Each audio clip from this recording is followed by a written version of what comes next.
is up, you guys? My God.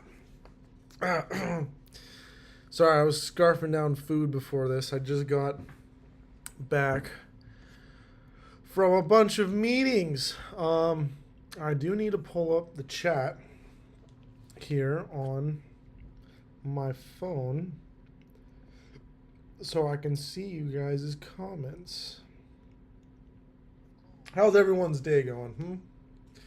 Everyone chilling like a villain? It's Wednesday. It's the end of hump day. Things are now time. It's time for now for things to chill off. Let's turn that guy off because it will get annoying. Let's pull up Twitch. Oh God, I'm dying over here. Oh, all right.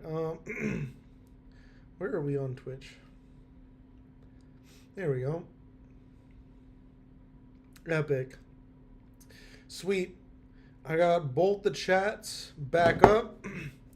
We'll start off by apologizing to all the supporters because the pan flip did not get handed out yesterday. I was super busy literally right after we finished. I jumped on another meeting. It was an interview with rootkit.com, which that will be hopefully posted here soon. And that was a couple hours of us shooting the shit with them for a while.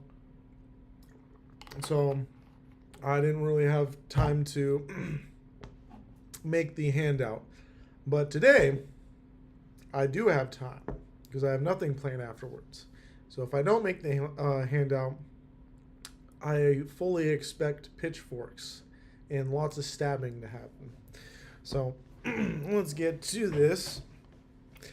So you guys know the spiel. Gosh, I got something in my throat from all the food I was scarfing down. But 100 Days of Rootkit, day 4. We're chugging along here slowly but surely. It's all about raising money for the nonprofit. So let's get some donations in here. And the first link in the chat, you should see this right here. This is donations. This is our donation tracker with a bunch of goals that will do something special at each one of them. Also, depending on how much you donate, you will redeem rewards. That is always awesome, getting some physical stuff. And if you're super duper poor, that's okay. We don't need your money. Instead, help us out by spreading the word. And if you go to rootkit.org, I think this link is also in the description. But if not, you can go to rootkit.org, click on our blog, and we have the week 1 giveaway. It's completely free. We're giving away cool free stuff. You got 2 days left to put in your entries. It is free, and there is an entry for spreading the knowledge of Rootkit. And every time someone does this and enters into it, then you will get 5 extra points. So spread the news, and you can also get a bunch of free stuff. All right. If you want to get merch, we highly recommend using this so we can get the donation counter going up. But if you want, we do have our merch store that you're able to go check out and get merch directly from. And there was one other thing I wanted to say. Oh, all donations up to 10,000 until we hit the 10,000 mark will be met 1-for-1. And those will be redeemed at the end of the month. So wherever we are at the end of the month, they will be met 1-for-1 until 10,000 donations have came through that aren't from the matching. So don't worry, if we hit 10,000, they aren't going to stop. It would technically stop at the 20K mark. But I encourage you guys not to do that because I don't want to shave my beard, which is at the 20K mark. Look at this thing. Come on. You don't want to see it go away. I don't want to see it go away. All right. So a little bit of a different time here today. I'm sorry about that, you guys. There's a lot of flipping of the times. Way to go later today because I had a bunch of stuff I had to complete today. But now that's over, so we can get to it. Before moving forward, I guess, is there any questions from yesterday? We can do some review. We can go over any questions anyone had. I'm going to check the chats here.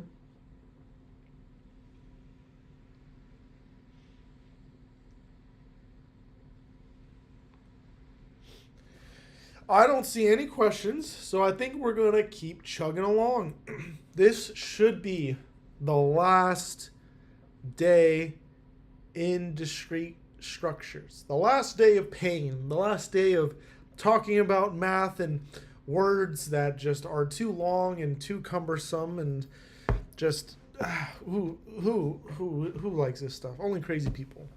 All right? Only crazy people like this stuff. We do like our crazy people. All right, but we don't like them very much right now because we have to enter their world and learn the craziness. But let's keep chugging along.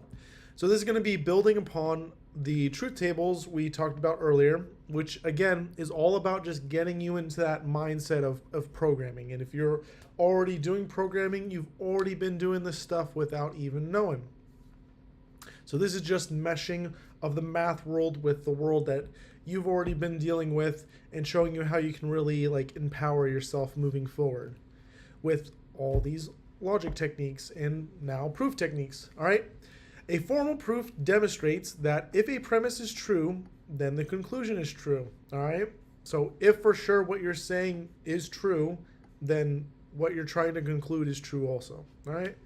That's, you know, that should be the end goal at all times. There are two proof techniques for formal proofs: direct proof and proof by contradiction. Just like in the real world, you can directly prove something or you can prove something by contradiction. And we'll get into the specifics here on the next slide. I think direct proofs is first. So let's talk about direct proofs. And we got a really, really fun problem after this book. It's just this page and I believe one more. These are like the only 2 pages, and then we got 2 fun stuff here. And a really fun assignment made by Einstein himself. At least I believe it was made by Einstein himself. So we're going to go take a look at that, and it'll be a lot of fun. But right, so direct proofs logically prove and valid the validity of a given argument by straightforward combinations of propositions. Direct proofs are a form of deductive reasoning. All right? What's deductive reasoning again? Fancy term for assuming, which a lot of you guys do, so this should be great. All right? The rules of inference aid in creating an argument. Direct proof example. Found in the back of an old cupboard is a note signed by a famous pirate for his bizarre sense of humor and love of logical puzzles. In the note, he wrote that he hid a treasure somewhere on the property. He listed 5 true statements and challenged the reader to use them to figure out the location of the treasure. We're going to zoom in on these. So, can you figure out the location of the treasure from this? We've entered riddle territory, all right? So this is just start getting more fun, all right? We've learned some of the basics, and now we can start making cool little games on top of it. So, the riddles are, if this house is next to a lake, then the treasure is not in the kitchen. A little weird, but all right. If the tree in the front yard is an elm, then the treasure is in the kitchen. All right. Okay. The house is next to a lake. Okay. The tree in the front yard is an elm, or the treasure is buried under the flagpole. All right. If the tree in the backyard is an oak, then the treasure is in the garbage. A weird place to hide the treasure, but alrighty then. Any questions so far?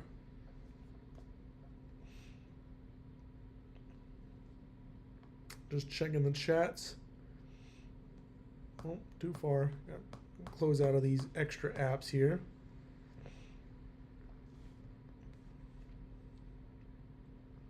go to live.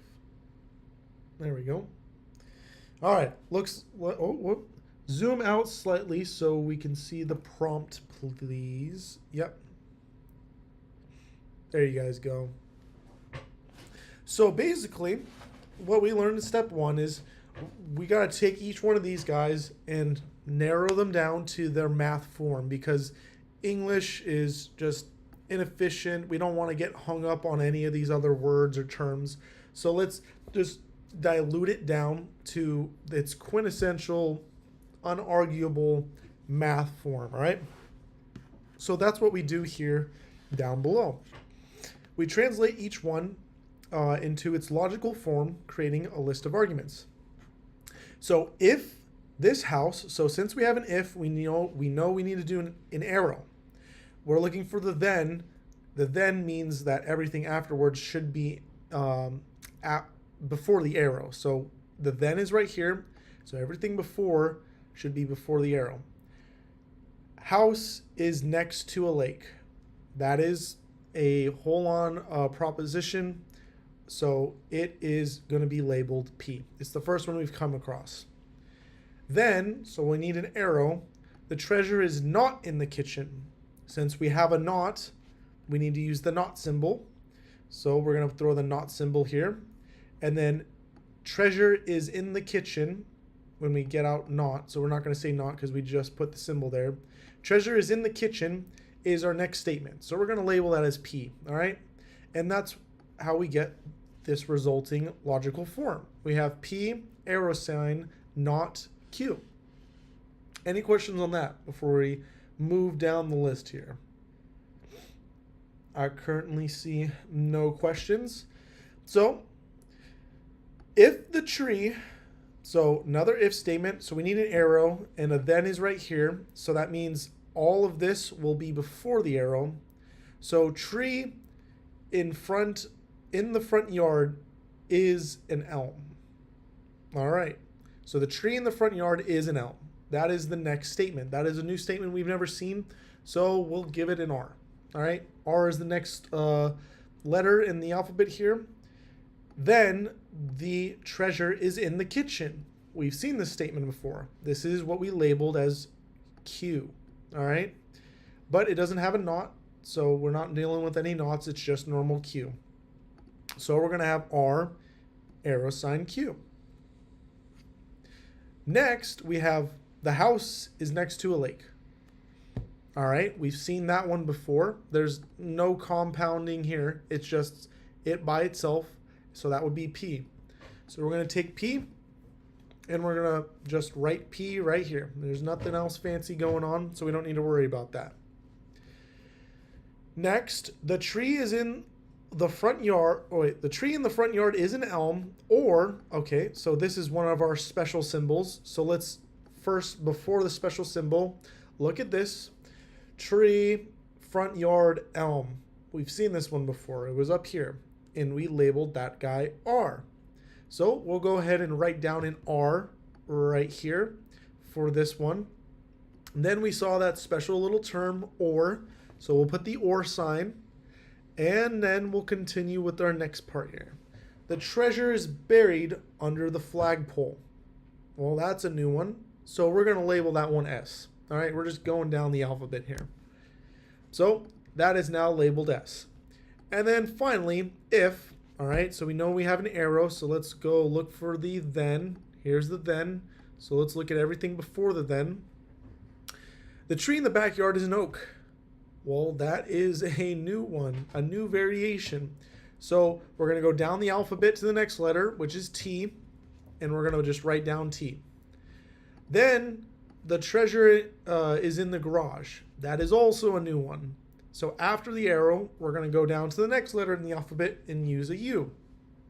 So now we have everything in its logical form. And hopefully we can now use this to figure out where the treasure is, so we can be rich, loaded for life, and we get to claim on our resume that we found pirate treasure, right? How many people can say that? All right, not very many. Any questions so far? Let's see here.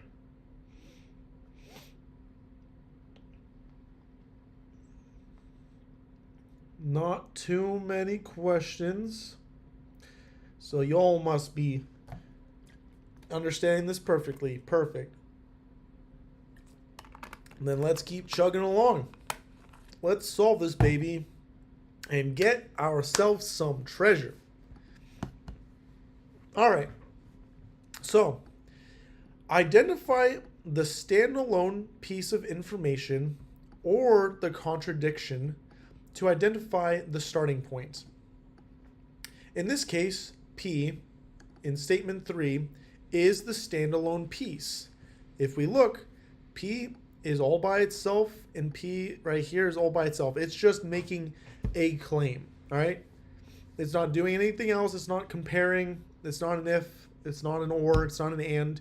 It's just sitting there making a straight up statement by itself. So it's the standalone piece. That will make it the starting point. And once the starting point is established, use the representing variable to plug into the relative argument using statements 1 and 3. So, effectively, we can now use this guy.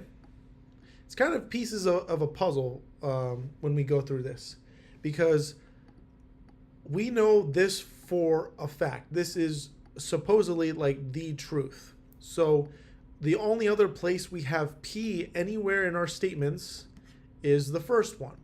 So we got to solve the riddle of the first one to then go from there and start solving more stuff.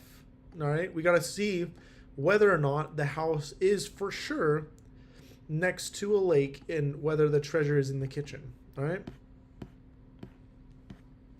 So if we're going to assume that this is 100%, we can then infer that the house is next to a lake and that the treasure is not in the kitchen. All right? That both of these are true statements, and that's what we're doing here, is we're making an inference. An inference is we're doing the rules of modus ponens. Does not Q solve the mystery? No, because it doesn't really help us much here, because we know it's not in the kitchen, right? According to this guy here. And to really confirm this, you can write out the truth table, which we'll do right now, and see for a fact that this is good, it's true. So let's go over here and let's copy. I think we can copy. This is a not Q, right? Not Q, and then we have P by itself, and this is also a not Q, right? It is. So let's go ahead and break down this wall and build a nice little border right here. Let's clear out what we have so far and start from scratch here. Oh, let's clear out these backgrounds. So we'll go grab our P values and paste them here. And paste them here. And then we'll grab our Q's and paste them here. And paste them here. And now we'll start solving. So let's solve this equation first, and we rebuild our borders here. The first thing we're going to do is knotting. So we're going to change this T to an F, this F to a T, this T to an F, and this F to a T. So this row is done. We can go ahead and block it out. All right, now we're doing our new statements here, the ifs, and we know that everything in an if is always going to be true, except if it's a T to an F. All right, so this would be false since it's a T to an F. This would be true because it's T to a T. This would be true because it's F to an F, and this would be true because it's an F to a T. All right, sweet. Now we got this right here, and this guy we need to knot. So T would become an F, F would become a T, T would become an F, and F would become a T. All right, so let's block out this. Let's block out all this extra stuff so we don't confuse ourselves.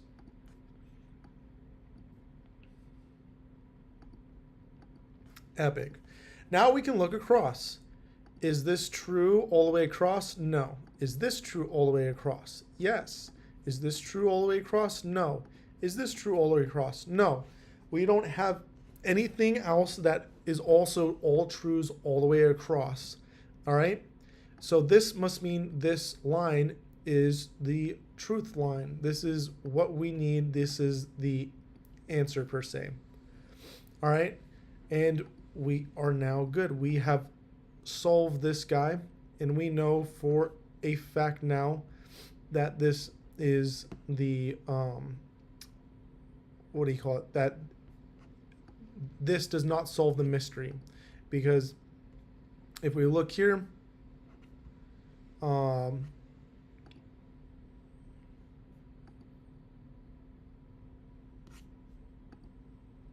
ponens, I forgot my train of thought here.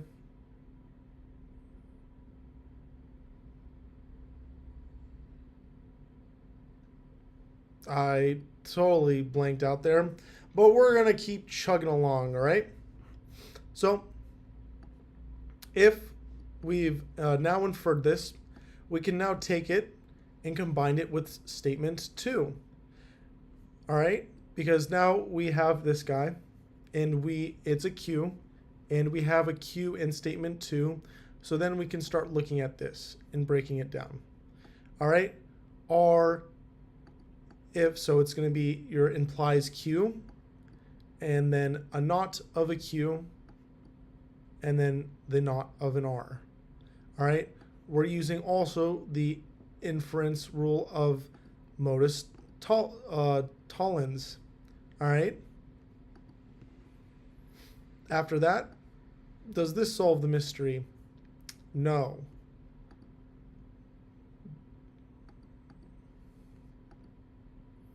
hold on. I am a little confused right now, all right? It's been a while since I looked at this book. Give me like 2 seconds here. Taylor, feel free to jump in at any second. All right. Let's see here. Modus ponens, method of affirming. Not Q is inferred by the rule. Does not Q solve the mystery?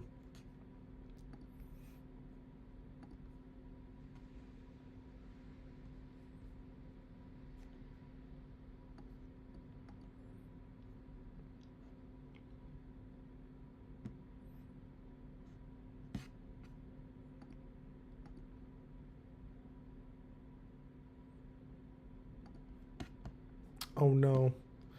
Well, we're going to continue reading through this for now, and we'll revisit it because we are getting through this book a lot faster than I expected. So we'll revisit it once my thoughts enter back into my head in a proper fashion, where I can talk about this a little bit more and actually give more examples and statements on what's going on. So let's see.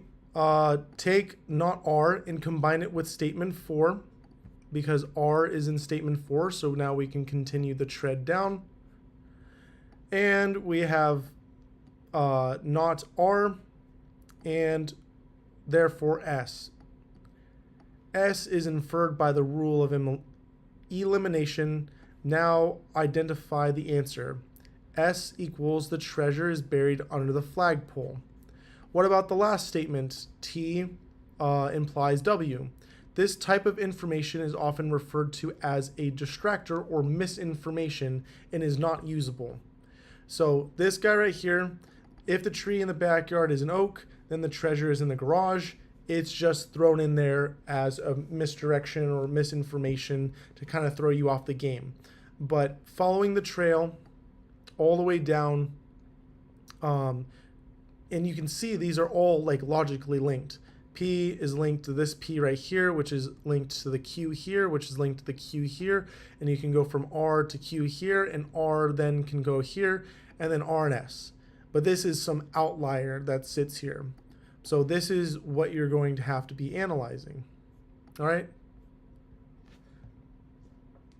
Let us check the comments. All right. Let's move on to the next one. Proof by contradiction.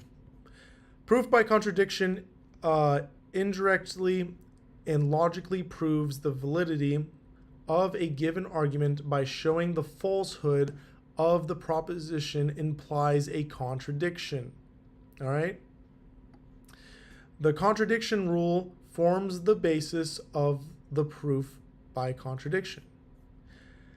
The negation of the statement P implies Q is P implies negative Q, or not negative Q, sorry, not Q.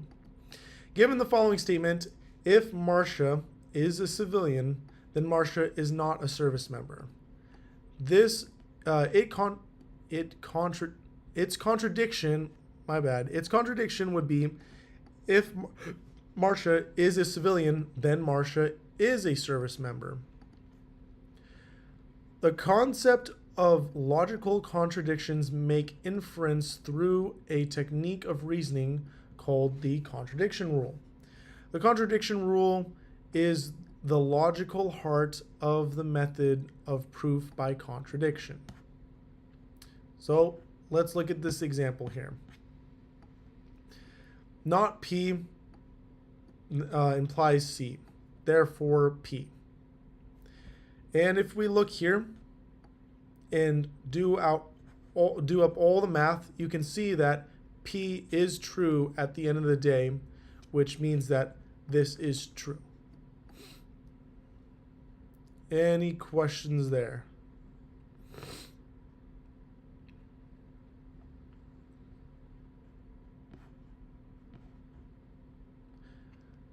Supposedly, P is some statement whose truth is to be decided or be deduced.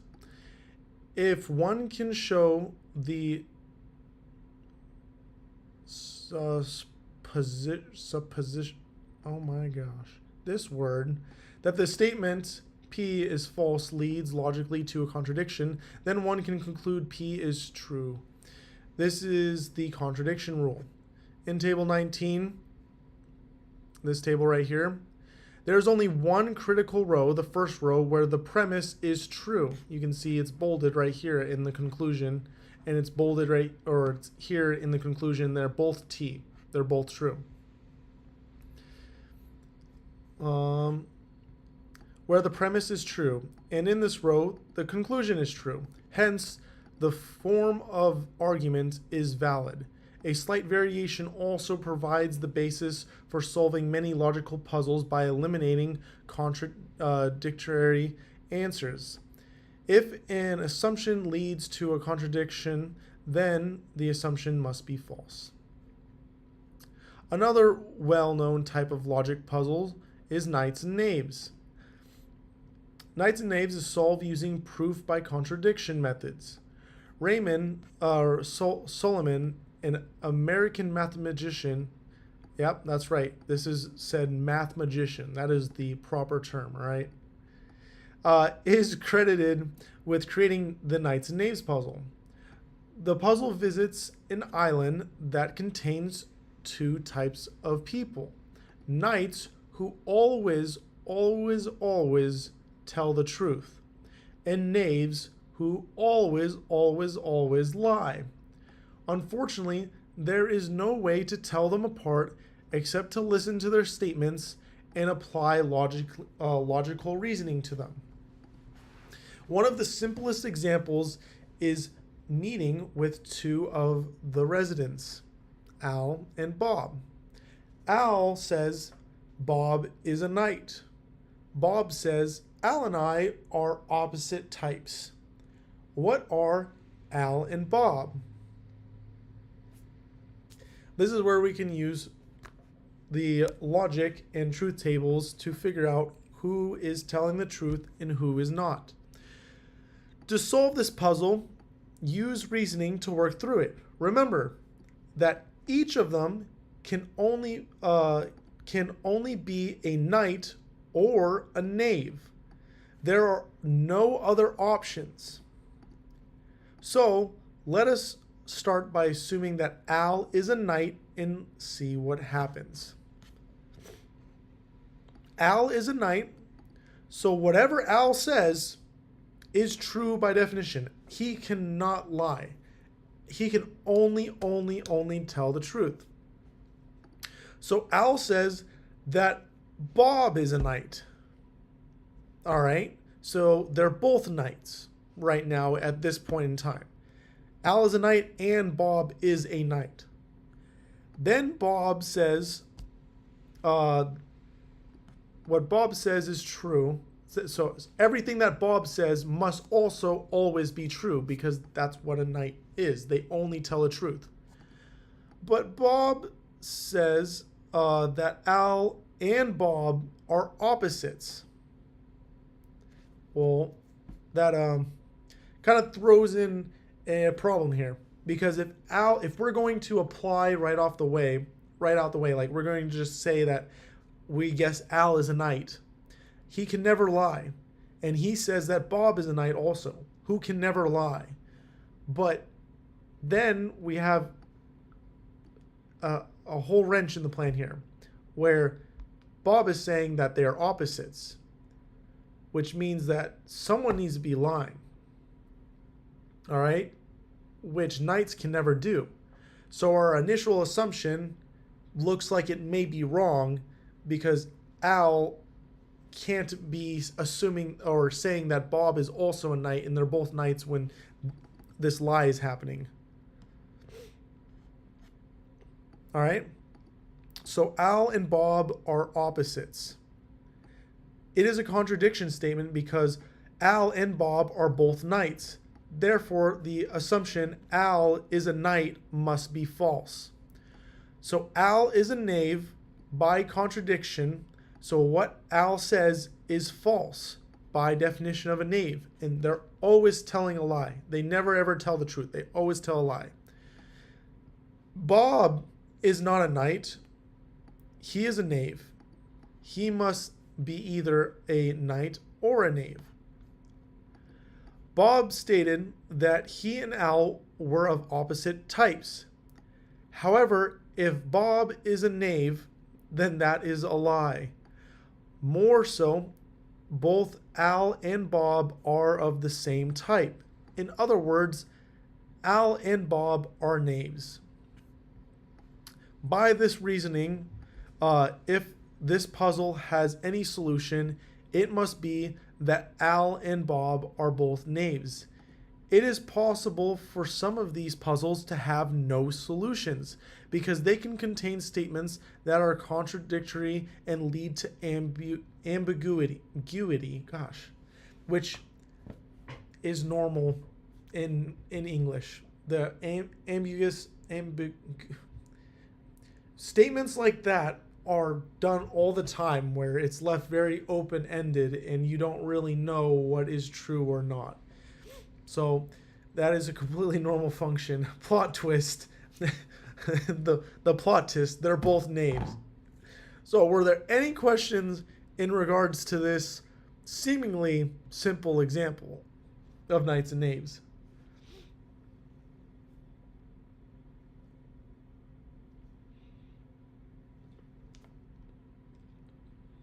Why is YouTube messing up?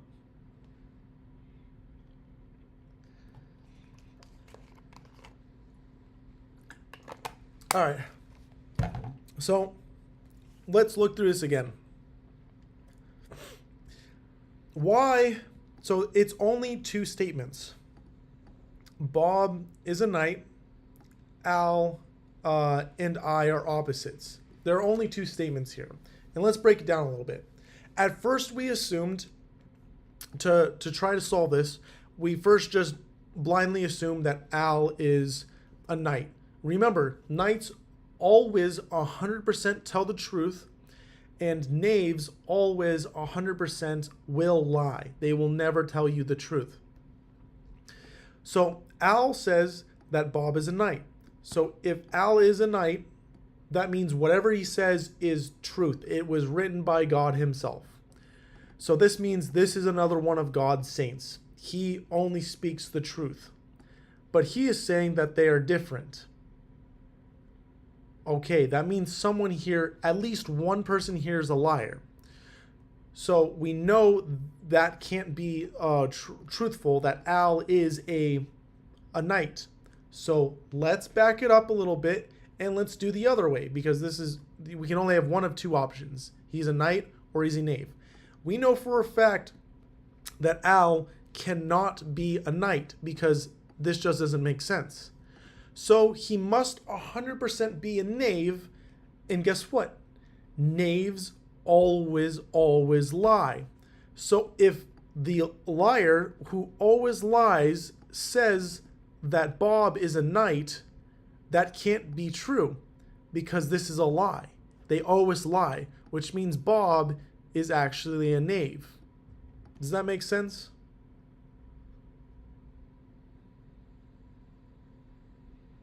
Any other questions there before we move forward?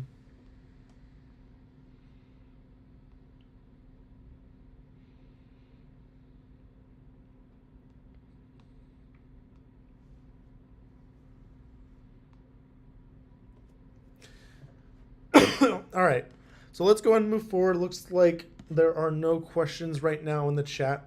So hopefully that makes sense. The big thing is just understanding that they are always a liar or they always tell the truth. All right, there's no middle ground. It's one or the other. And if they are a liar and they're claiming something to be the truth, it will always be the opposite of whatever they say. So let's go ahead and move on here. We don't put too much emphasis on the knights and knaves stuff and the contradictory stuff too much. It's important to be aware of, but it's not like super important stuff. And now we're going to get into the overthinking aspect about it, because a lot of these things that we've gone through the last couple days, they might have been kind of overwhelming to some of you guys, but we find that overall it may feel overwhelming because you're just kind of overthinking it, and that's fine. A lot of us overthink a lot of this stuff. Just anything new that you learn in general typically will overthink it when it's quite simple comparatively to that. And so let's go ahead and read through what I wrote here. People seem to overthink a lot of things in life instead of applying basic logic. To become a great programmer, you must start to shift your thinking more to a logic-based mindset. Logic questions are a common practice in the recruiting field for programmers. So when you're applying a job, you'll usually be asked some type of logical question that you'll need to solve. When someone asks you a logic question in an interview, they are always looking for two main factors. One, can you actually solve it? And two, if you can't solve it, how do you think about it and try to attempt the problem? Like, how do you go about looking at it, thinking about it, going through your paths, and what way you'll try to solve it, and what ways will hit you in a dead end, and what you do when you do hit a dead end. Those are almost more important than you actually solving it a lot of the times, because it gets allows people to see into your mind and how you actually view things, and if you're actually applying logic. A lot of the time, the second factor is more important than the first, especially when a time limit is involved. It isn't uncommon to see to have a 30-minute timeline for a 2-hour-long problem during an interview. Sometimes the interviewer just wants to see how you tackle a complex problem and maybe be entertained by watching you squeal as you struggle to solve something in 30 minutes that usually takes 2 hours, all right? Can you solve the following logic problem? So this is one we went over earlier in the week for those of you that saw it. You have two strings whose only known property is that when you light one end of either string, it takes exactly 1 hour to burn.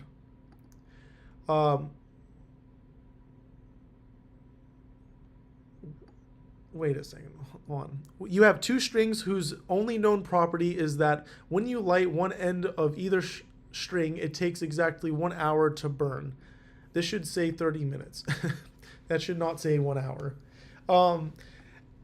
The rate at which the strings will burn is completely random, and each string is different. How do you measure 45 minutes? So you have two strings. Ignore this. It's 30 minutes, all right? And all you know is that if you light one end, it will take exactly 30 minutes for the string to burn. But its burn rate is completely random for each string, all right? How do you measure 45 minutes? This is a question we went over earlier this week, so I'm just going to go ahead and read the solution here, and we'll talk about it a little bit. This is a question that real software companies ask their potential hires. Did you solve it? The answer is you need to light both the ends of the first string and one end of the second string. 30 minutes will have passed when the first string is completely burned, which means 30 minutes have burned off the second string. Oh, never mind. This is the 45-minute one.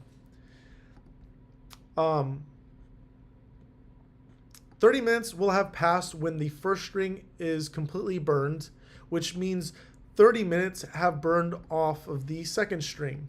Light the end of the second string, and when it's fully burned, 45 minutes will have passed. So a recap, two strings, they do take an hour to burn. I was confused with the other one I gave earlier this week, which was slightly different variant on the same thing. Each string takes 1 hour to burn. All right, 1 hour for each string. So if I take the first string and I light it on both ends, it's going twice as fast as normal. So that's how I can tell 30 minutes. But while I light this one on both sides, I will immediately light the second string on one side. All right. And remember, the catch is they burn through, the strings burn through completely randomly. So you can't just go based off of the middle mark of the string because you don't know if that's the actual true middle of when it burns. So you'll wait till till the first string burns up, which will take 30 minutes since we lit it on both sides, so it's burning twice as fast. And the second string, once the first string is gone, 30 minutes have gone by, we can light the second end of the second string, and now that will take, there should be only 30 minutes left. Half of 30 minutes is 15, so we'll know exactly when 45 minutes have passed. All right? Can I scroll up a little bit? There. Oh, my head is in the way. Let me go ahead and hide. There we go. Webcam and this part. There we go. That a little better? So it may seem like a simple solution, which it is, but most people can't solve problems like that. Logic is a mindset and a skill. You must practice and use it or else you will lose it. All right? Again, logic is a mindset and a skill. You have to practice it. Programming, watching those TED Ed videos I showed off, that will help you practice and get into the mindset of thinking of things logically and finding simple solutions to seemingly complex problems. All right? They seem complex, but in reality, they are very simple. Any questions here before we move on? Check YouTube here.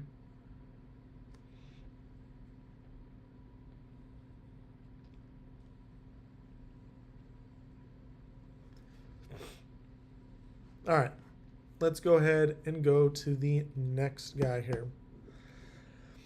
Logical fallacies and biases. To be a programmer and a very good programmer, you need to be self-aware. Now, just because you entertain certain fallacies or have certain biases does not mean you will be a bad programmer or that you are bad in any way. It's just that you need to be self-aware enough to know how you think typically, because you need to also be able to combat that when necessary in order to build a better application or an application that will work elsewhere better. All right? It's not an attack on yourself, which for some people, they take this stuff extremely personal and think it's about them and that they need to change the way they think. No, you just need to know who you are. So as long as you know who you are and you are comfortable with who you are, you can identify this stuff more easily and then correct any programming mistakes you may make in the future because of it. All right? So, fallacies and biases are everywhere. You must learn what your personal ones are and learn how to avoid them when it comes to work. Machine learning and artificial intelligence are the next biggest things in development around the world. Researchers are slowly finding out that we unconsciously enter our biases in these systems. There are many famous cases of applications that have had biases and needed to be replaced or got shot down. I want to focus on one in particular. ProPublica.org posted a story on May 23rd, 2016, titled Machine Biases. This article highlights a piece of software that the state was using to rate likelihood a criminal would reoffend. This application was not made with the intentions of having a bias, but the humans creating it and running the application subconsciously applied their biases into the system. This sadly resulted in people of color, particularly black communities, getting far higher ratings than their white counterparts, even when the white counterparts would be responsible for more heinous crimes. Let this be a warning. What you create could be a powerful tool that changes people's lives for better or worse. Alphabet, parent company of Google, is pouring millions of dollars into research to figure out how to develop against human biases in their products. Be aware of biases and try your best to counteract them.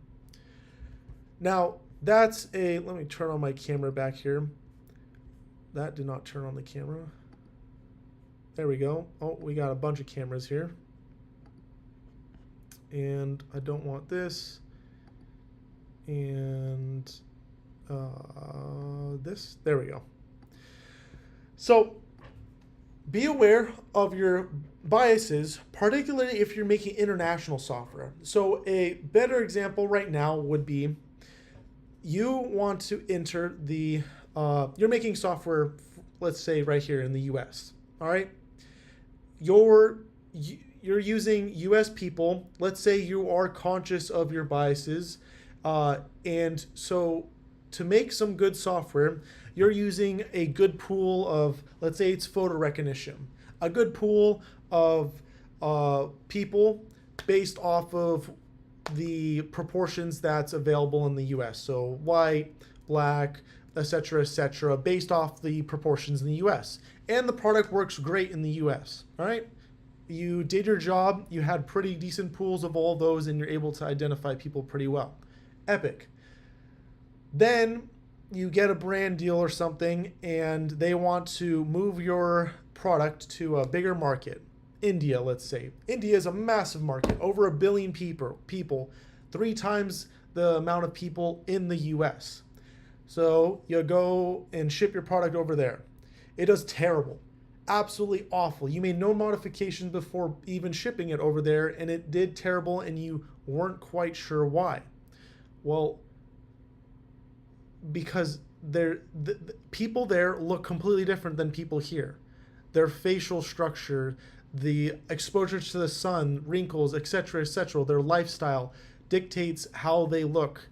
they look completely different. So your facial algorithm completely sucks, messes up, and does not appropriately labels people's faces correctly.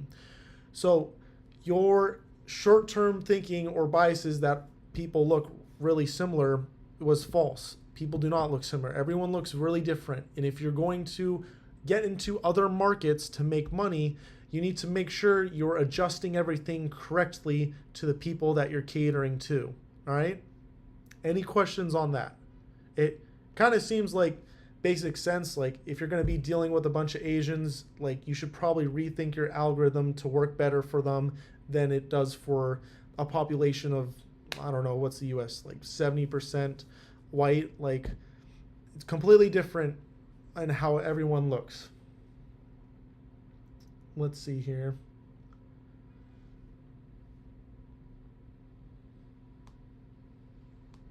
Same thing with software. What do you call it? China has their whole software system that does identification of its people. It's probably some of the most cutting edge. I would assume it's some of the most cutting edge. I mean, it works on all the traffic cams and stuff. But if you're not from China, you may not have to be too scared because most likely it was trained on Chinese citizens. So it's going to be great at identifying Chinese people.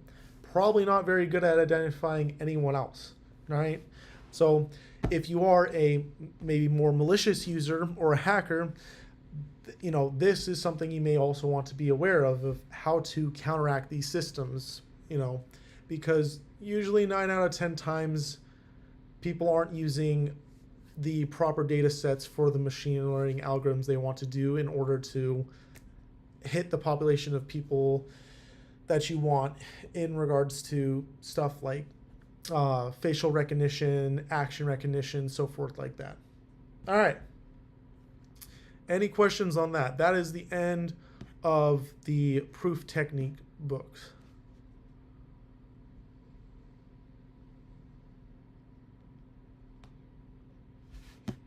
All right. Let's see here. What was this guy? So that's for fallacies. That's pretty much it for proof techniques. So if we look over here, we have completed pretty much just about everything in basic math. All of the crappy stuff. Now we start getting to the more fun, awesome stuff. It does seem obvious, but also not something I would have thought of in terms of programming and how they could affect products you make. Yeah, exactly. Like it's something that it's very easy to overlook. So that's why we want to talk about it here, because we're not just making devs here, we're making great devs, and we want you to be aware of everything at every level. And we do refer machine learning, but there's lots of cases where it doesn't have to be machine learning. It's just in general, different people around the world live differently, act differently, behave differently, have different religions, etc., etc. So you need to be aware of that and make sure you don't just blindly assume that they'll want the next iPhone, because they might not care for iPhones where they are. They might really like Android phones. It plays a big part in UX design also. Yep, exactly. UX design, so UX stands for user experience. So what certain people in the US may expect when they go to a bank or a fast food restaurant, or tipping, for example, tipping systems, pretty much exclusive to the US. If you take your tipping algorithms and your tipping system to a foreign country, they might be straight up insulted and hate your application. So you need to be aware of those type of things also. Any questions before we move on to computer data? I guess we'll go on break first and then hit on computer data.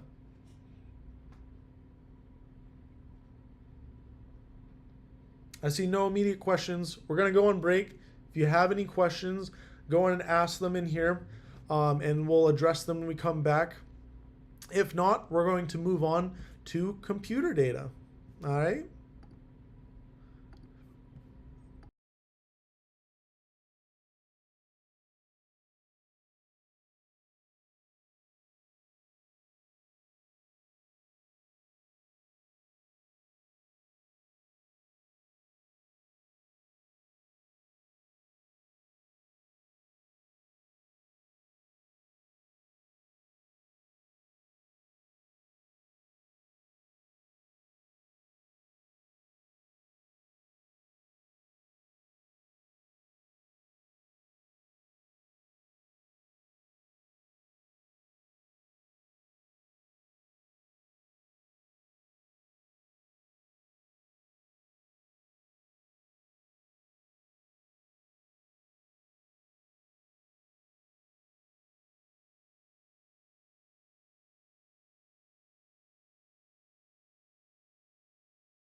All right, all right, all right.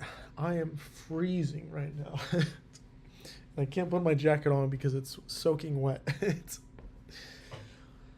All right, let's see here. Any questions that have appeared? I do not see any. Gosh darn it. Come on, YouTube. I believe in you. I don't see any questions. So we'll continue to chug along. Oh, computer data. Computer data, computer data, computer data. Oh, in SpongeBob voice, I'm ready. So let's start moving into more fun stuff. Let's talk about computers, shall we? I mean, that's what you guys are here for, right? Computers, computer programming, all that fun stuff. No, Mom, I don't want to talk to you right now. I'm in the middle of giving a class. Oh boy, there we go. Okay, so let's talk about computer data. So you guys probably have heard in the movies, films, etc., etc. Let me get rid of this. That there's this thing called binary and ones and zeros and blah blah blah and XYZ. So that's all in reference because data in a computer is on or off, 0 or 1, true or false. All these things that we've been talking about so far has been completely related to computers because systems and computers are binary. Binary, again, is a term that you do need to know. Binary is true or false, on or off. I got a light right here. It's either on or it's off. This is simply it.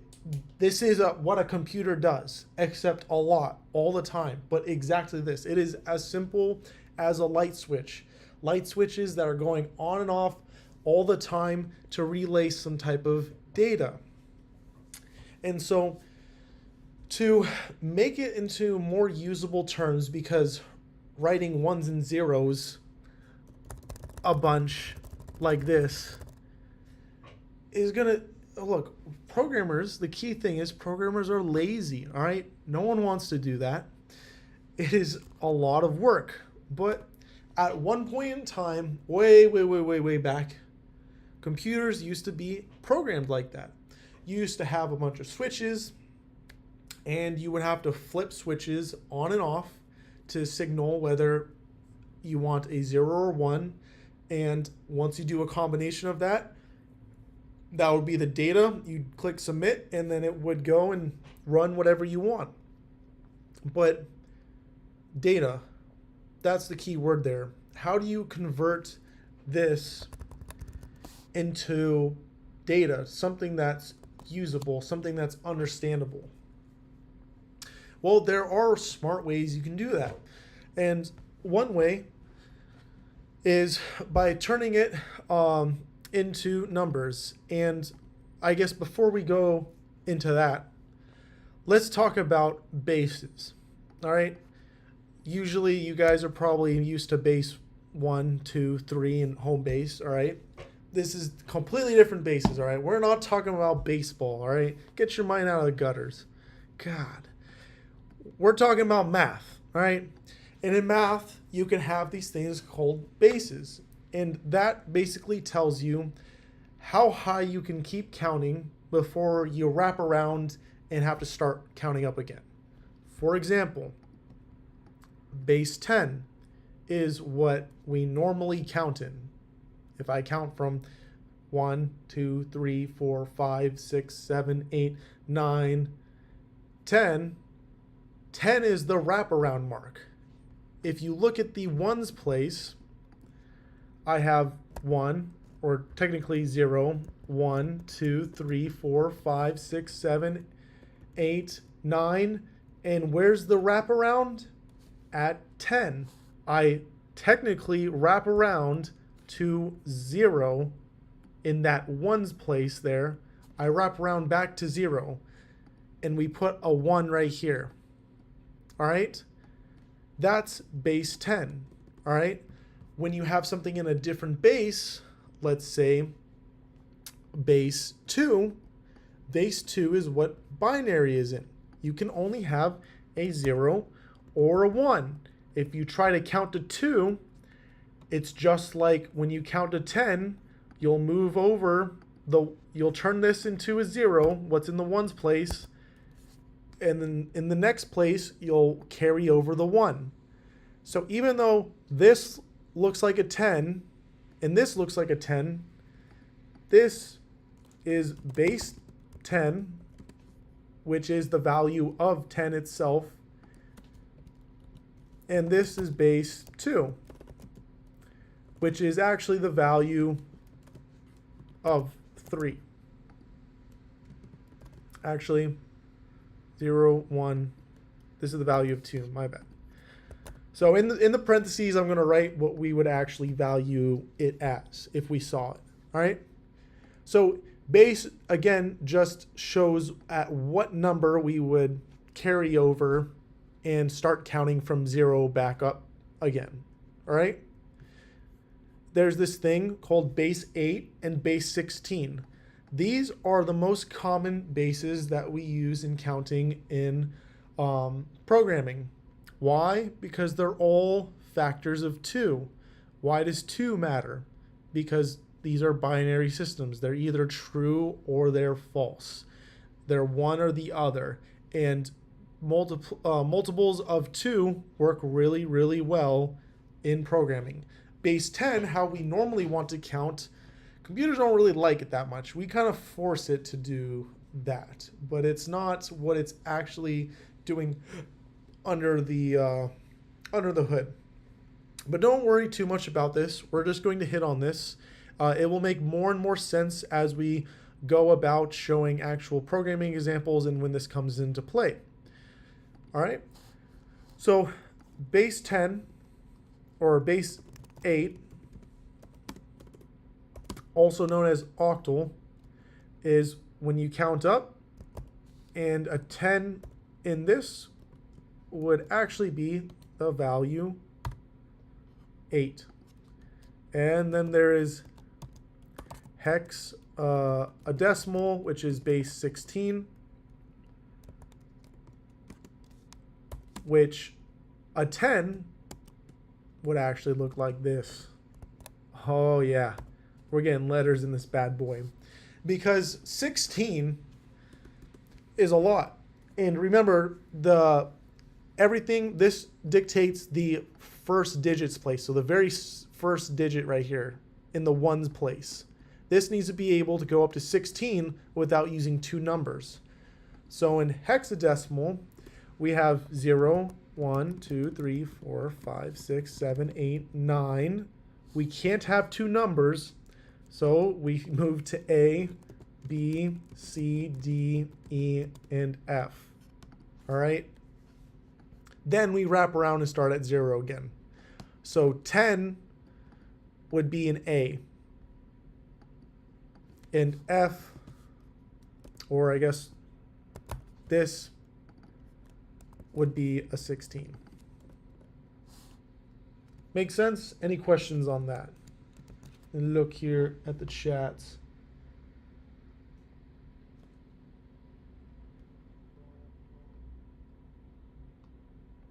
All right, sweet. So in programming, data goes by a couple different terms, all right? So you might have heard of some of these terms back in math class a long time ago. But a number, what is a number? All right, let's answer that. What is a number? Is 1 a number? Is 0.1 a number?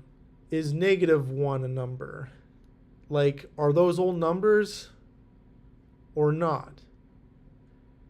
Some people would say they're all numbers, which is fine. That's a fine argument, but they look completely different. They act completely different. And how do you tell a computer that can only understand this that I want to store -1? There's not even anywhere for the negative sign. So, what is going on here? Well, clever people, far more clever than me, have figured out how to do this basically. And so, in doing this, they've also labeled sections of numbers by specific terms. All right. Now, what numbers are we talking about? Well, the first thing we're going to learn about, which if you guessed right if you guessed the first thing here, is the word integer. Integer means any whole numbers. So 1, 10, 420, negative 420 are all, that's not a negative sign, are all whole numbers. So they are all integers, all right? If you try to do 1.1, that is not an integer, all right? We're about to get into that. But that is a term that you need to know. Lots of programmers will just call it an int because we're lazy, and integer is a long word, all right? There's too many syllables in it, all right? Int is just one easy word. If you play lots of video games, you should be very comfortable with saying the word int, all right? Because people probably do it in your games all the time. Or you do it all the time because you suck at video games, all right? Don't worry, I'm gonna make you a master at this, so you don't need to play video games anymore, all right? Integer, whole numbers. Whole numbers, no decimal places. Can be negative, can be positive, all right? Any questions on that? Next is a floating point number, all right? Floating point number, the key is point. Usually you'll hear them be called floats, all right? That's the typical term for them. What are floats? Floats are going to be numbers that allow for decimal points. So we can have 1.0, we can have 3.41, whatever follows pi. We can have any number with decimal points. It could be negative, it could be positive. The point is we can have decimal points, all right? Awesome. Now, you may be asking, Elijah, why don't we just have everything as floating points? Because that handles everything integer does and more. That would be a really valid valid question, super valid. And it comes down to data storage. Because again, how do you store all that information in ones and zeros? And it gets tricky. And this is where things kind of start getting messy, and the magic of computers as you know it start unraveling. And instead you see a messy pile of code that's kind of stringed together and runs the world, I guess. All right. Let me check if there's been any questions so far.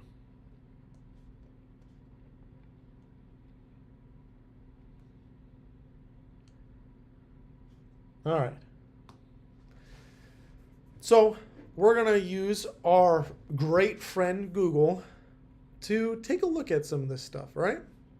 So what we're going to do is we're going to type in integer breakdown.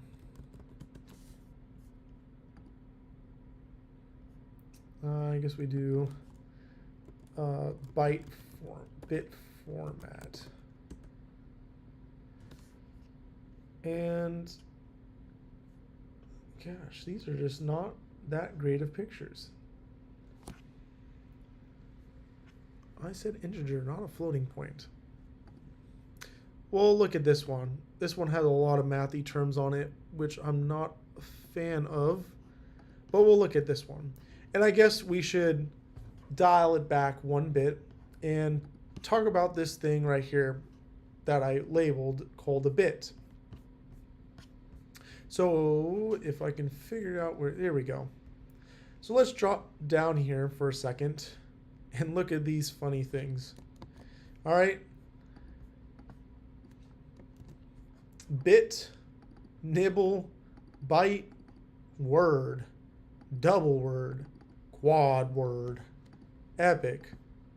Epic's not actually on there, but a lot of weird terms here. A little bit of misspelling. Why? Well, let's explain it a little bit. So, like I said, all computers can be in an on-off position, zeros and ones, all right?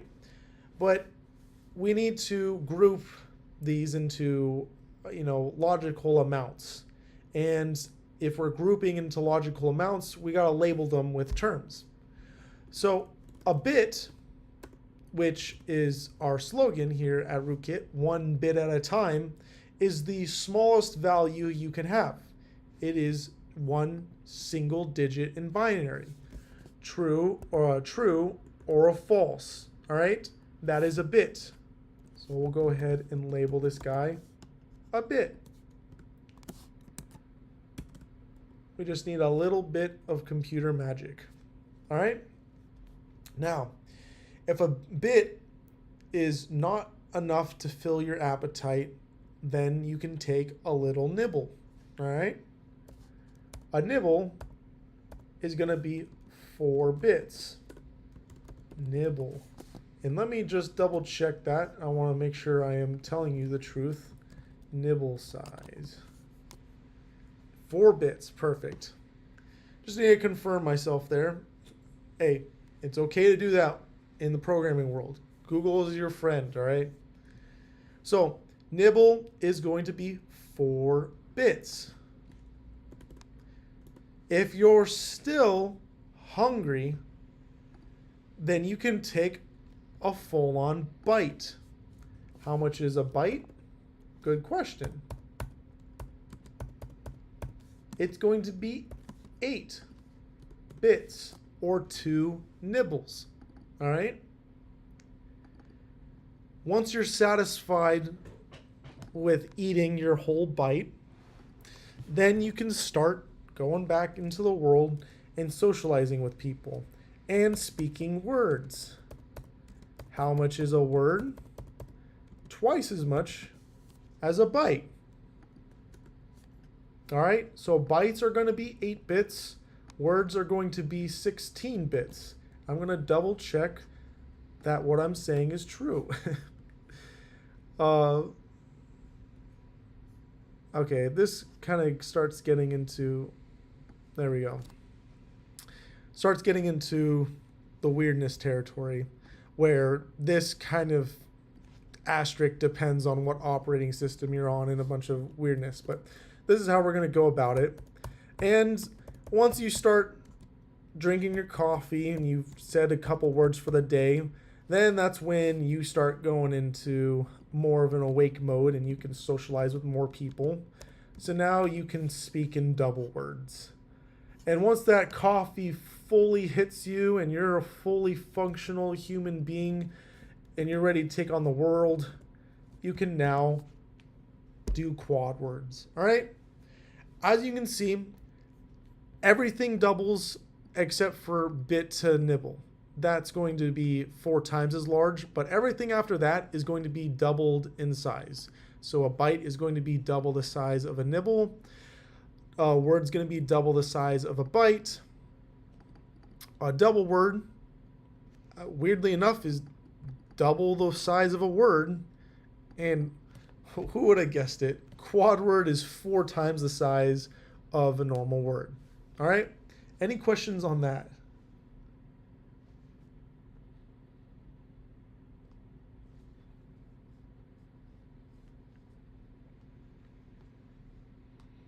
All right. I don't see any questions.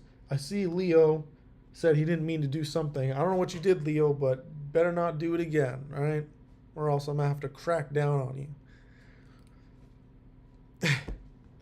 But, all right, sweet. So we've gone over this. Now, this is where issues come back in when we talk about our integers and floats, all right? Because all data in a computer is categorized into these categories. typically it's categorized into these segments, all right? But each one of these segments are going to take up space, storage. And storage used to be a luxury. It's not anymore. Storage now is really, really, really cheap compared to what it used to be. But remember, a lot of this stuff was originally made when computers were the size of an entire room.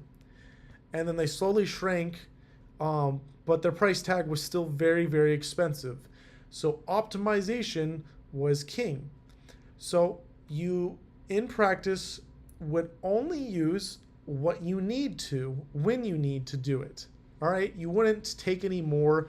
You wouldn't be, Texas pride, give me all the land possible and I'll just do whatever. You need to be more like, hey, I'm in Tokyo and I live in like a 13 square foot room and I need to optimize every square inch. All right? That's kind of like how programmers needed to be. Now, computers, cell phones are really, really powerful. So you still don't need, I just heard a thing go off. Oh, look, we got some raiders. Get these raiders out of here, all right? Get out of here. We don't want no raids. We're nice civil people here. God. It's, no, nice of you guys to be here. I'm not quite sure what raids do on Twitch, but hopefully it's something funny. Told them to come learn. Sweet. We just finished up with all the boring, crappy math, and now we're getting into, okay, I guess, numbers?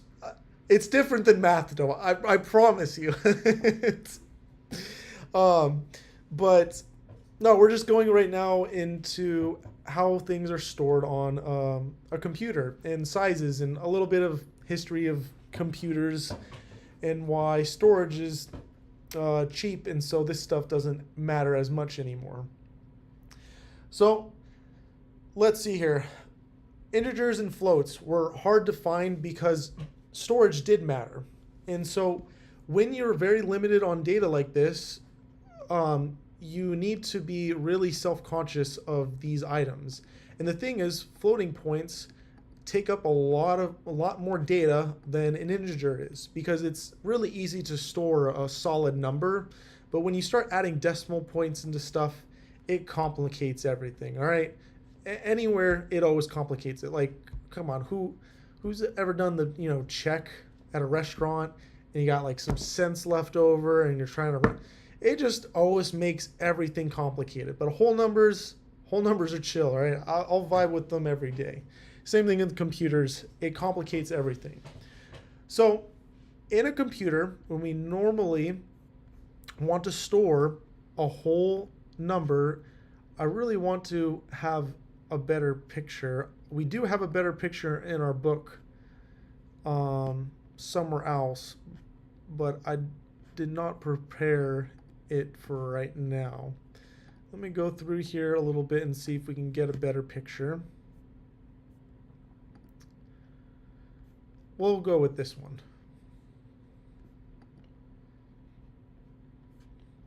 So you'll see here that there's integers, but there's various different sizes of integers.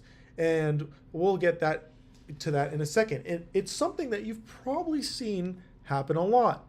Have you ever noticed that sometimes things in your games will be at a max setting of 255, or if you're playing Minecraft, the max port size or the max chunk size is 4096. I think the max port size is 666,336, I think. There's a reason for those numbers. They weren't just pulled out of someone's ass. Kind of, but not really. All right?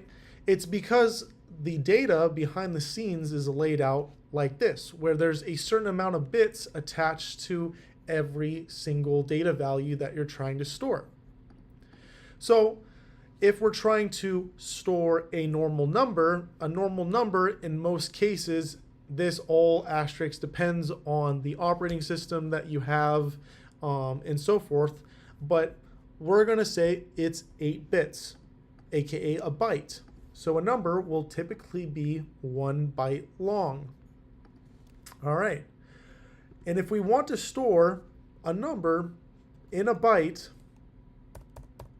this is where we can do things like binary math. I'm not going to have you guys do a bunch of binary math, but the premise, how it goes, is every place that you move up and you take a 1 and you move it up will double in size effectively, because we're in base 2 math. Base 2 math is super easy. It's 2's, and everything is multiplied by 2's.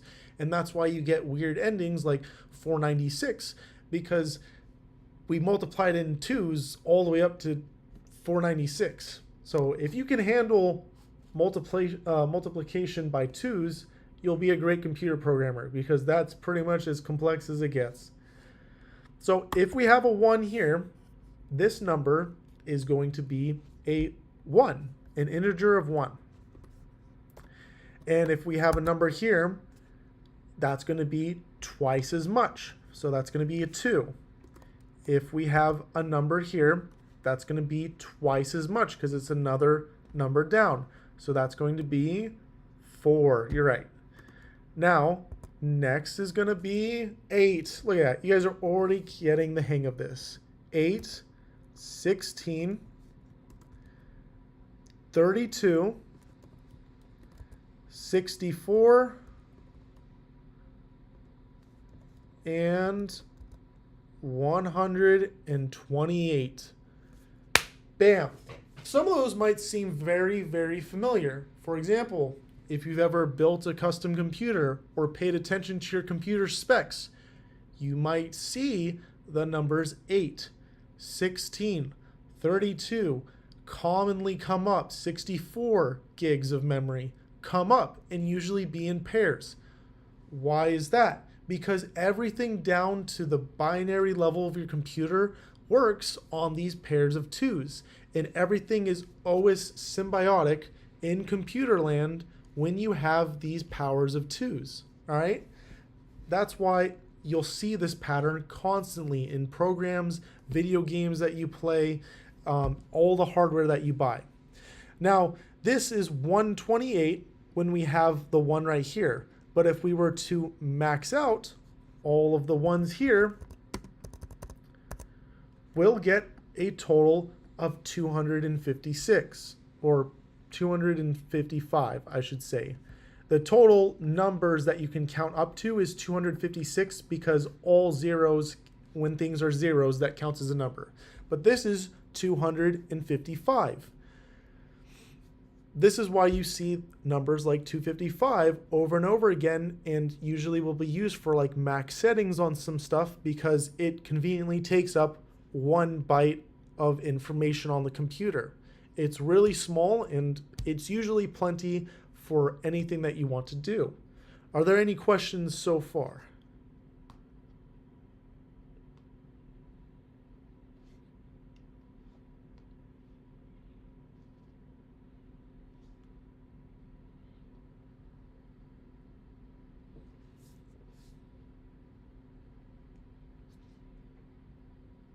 All right, sweet. It doesn't look like there's any questions so far. So, let's move on, shall we? So this is great. We get 255 numbers we can use out of here. Awesome. Now, if you need more data than that, you can use a word instead for 16 bytes. And that will give you dramatically more numbers that are available for you to use. And you can keep going up, and it's super easy, super awesome. Now, something that you might have noticed right here is I said 255, but what about negative numbers? We can't handle negative numbers. When we're doing it like this, we're only using positives, and we can only handle positives. This is a special thing called an unsigned integer. Why the word unsigned? Good question. Because there's no signs that are allowed at the beginning, aka the negative sign. we do not allow for any signs. So it's an unsigned integer. It means that it's basically telling the computer that I want you to interpret this data in a way where I don't want you to assume it's going to have negative numbers. Because at this level in the computer, we're in pretty much weird territory, in the sense that data is just data. Ones and zeros at the end of the day are just arbitrary ones and zeros on disk. The computer doesn't know anything about it, what to do with it, how to do anything with it, until someone like a human comes along and says, okay, this block, whenever you get a block like this, I want you to treat it like this. All right? We are actively telling the computer that this arbitrary amount of data that we just grabbed right here needs to be treated and interpreted as an unsigned integer. And when we do that, that's when we get the number 255, because the computer will then tell us in normal human language and in normal human math, this is 255. But we can also tell a computer, because this is just random data, and all data at this state is just data, and it can be interpreted however you want it to be interpreted. We could also tell the computer that this data is a photo and try to get it to return us and give us a photo. It might not work too well, but you can totally do that.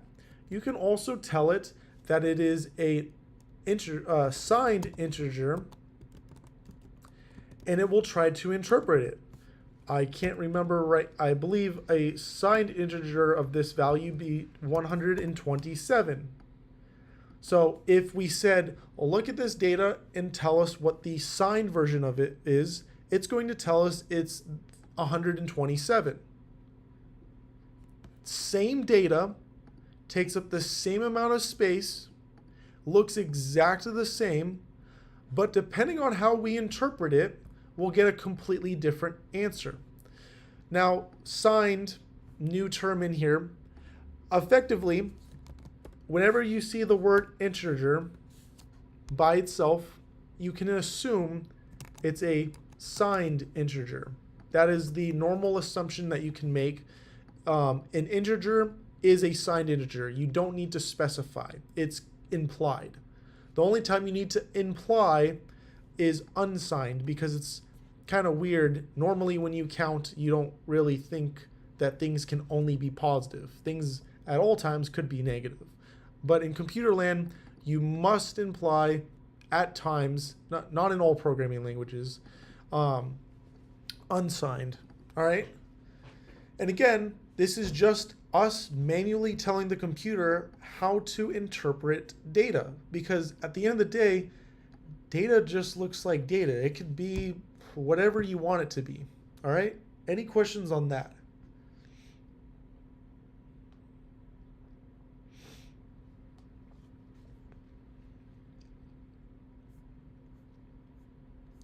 Sweet.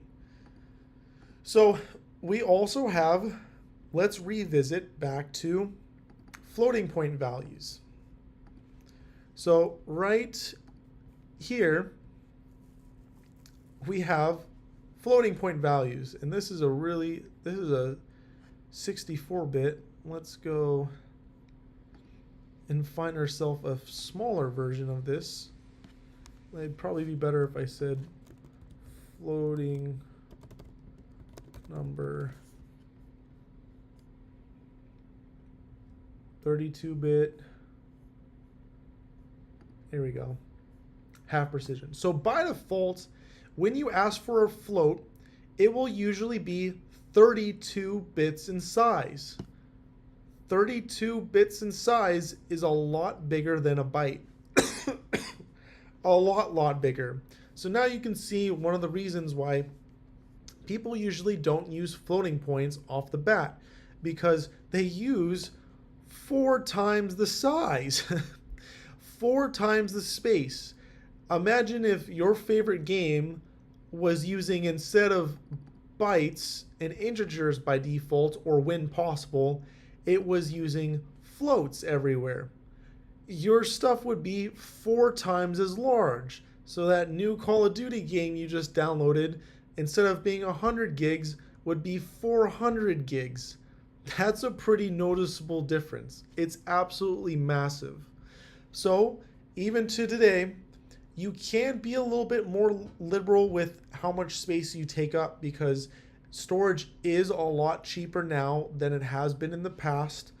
But people still care to a certain point. You don't want to use 400 gigs if you don't have to. I'd rather not. I'd rather be able to use the 400 gigs for other things like pictures of my dog. I don't know. So that's one of the main reasons. So again, by default, a float is going to take up 32 bits, aka a double word, on most computers. Now, this again is data, and data is completely arbitrary at the end of the day, unless a human goes in and tells it and dictates to the computer how it should interpret that data. So, unsigned integers were really, really easy to understand because we just multiplied by 2's going up. All right. Signed integers are a little more complicated than that, and we'll go over that more when we look at the book. Floats said, let's make it extra complicated. All right. Floats follow a floating point format. This is a standardized format by IEEE. IEEE is one of the organizations you need to be aware of, at least their name. IEEE is the Institute of... My computer is about to die. That is not their name. That's just me acknowledging my computer's about to die. Give me a second to grab my charger. If I can find where my laptop bag is.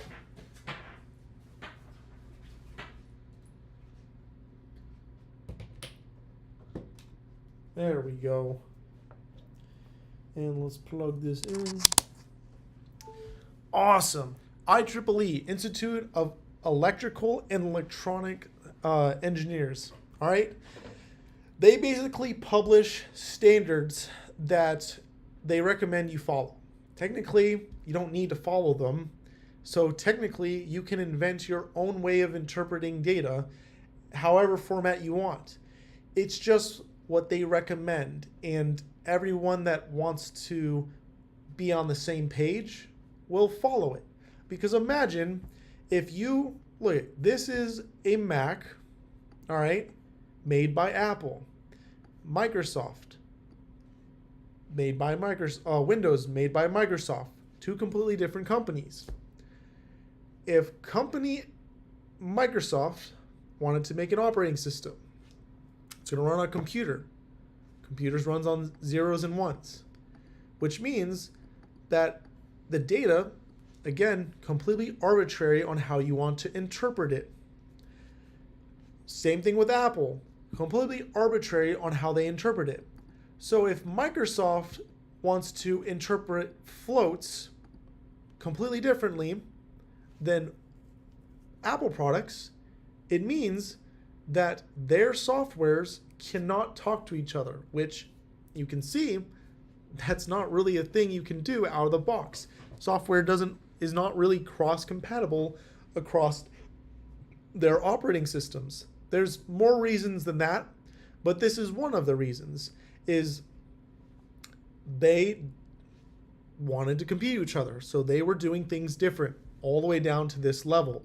And it still exists in a lot of operating systems where the size of certain things like floats and integers will vary depending on the operating system you're on. So it is something that you have to be aware of. It's not as common anymore, but it used to be a very common thing.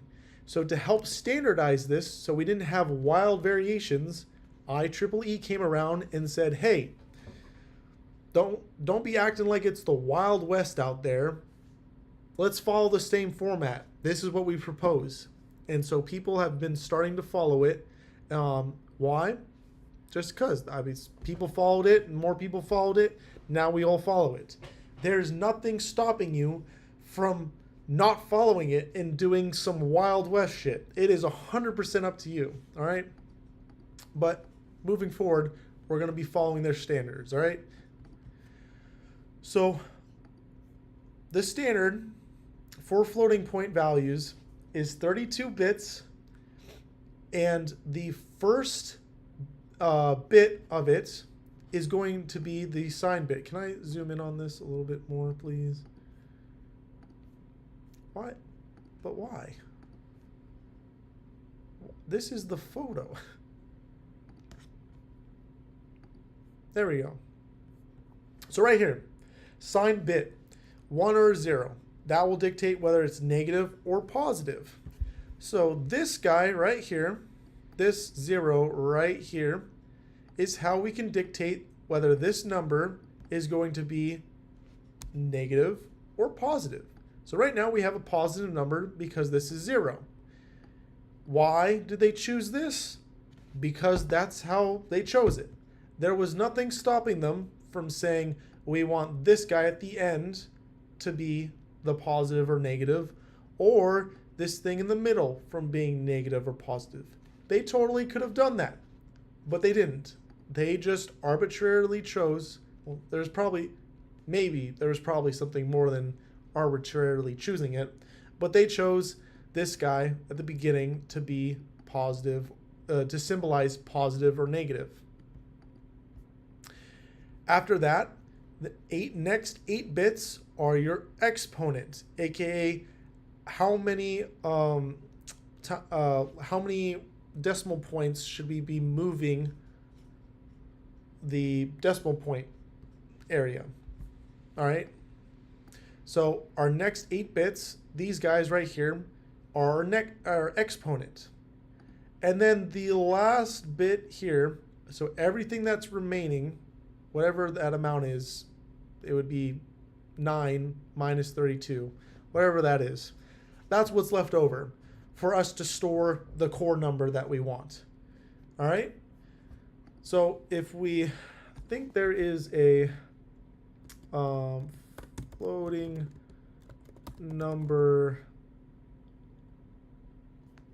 calculator. Is that what we want? There should be tools for us to put in a number. There we go. Let's put in the number 10. And is this going to output anything? I'm not quite sure what I just did there. There we go, 10. So this is what it would look like in binary. We would have a 1 here, a 1 here, and a 1 right here. And that would be how we would store 10. So it would look like this guy right here. All right, if we want 100, then it would look like this. If we want 100 or 1,000, then it would look like this. All right, so that is the floating point format.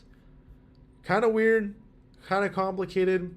Don't worry about it too much, all right? Just know that there's a sign, an exponent, and then the data, all right? And that this will give you a completely different output, and it's a completely different layout compared to integers. All right? Now, just like integers can be signed or unsigned, floats can be a half thing. What was it called again? Is it just a half float? A half precision. My bad. A halfling. A half precision float. I don't know if that's spelled correctly, but we're gonna chug along anyways. Is going to be half the size of what a, can I copy this? Half the size of what a normal float is. And there's this thing called a double, which you guessed it correctly, is going to be double the length, aka the quad word. And all this does is allows you to have less precision or more precision in your decimal points. All right. That's all it's for. Most applications, it doesn't really matter too much. But if you want to, I don't know, shoot a rocket into space and land it on the moon, you may want to make sure your numbers are a little more precise than normal. So you might want to use a double. And there's a big historical example of a rocket exploding one time because the programmer on it didn't use, I think they used the half precision float or a normal float instead of a double. So when time came and they were doing the math in their algorithms, it couldn't handle a large enough number because this wasn't enough data in the computer, and it ended up making the rocket explode. Don't be that person, all right? You don't want to be that person where everyone's like, bruh, did you make sure you allocate enough data? And you're like, yeah, totally. It'd be quite an awkward conversation. So, are there any questions on this so far? Again, I don't expect you to memorize float like layouts precisely and how to do float math, right? That's not the important part. The important part is to know IEEE is what standardizes the outputs or how we interpret all this data in most computer applications, and that floats are comprised of 3 core components: the sign, the exponent, and the matiza or whatever it's called, which is just the leftover data part. Let me pull the live chat back up.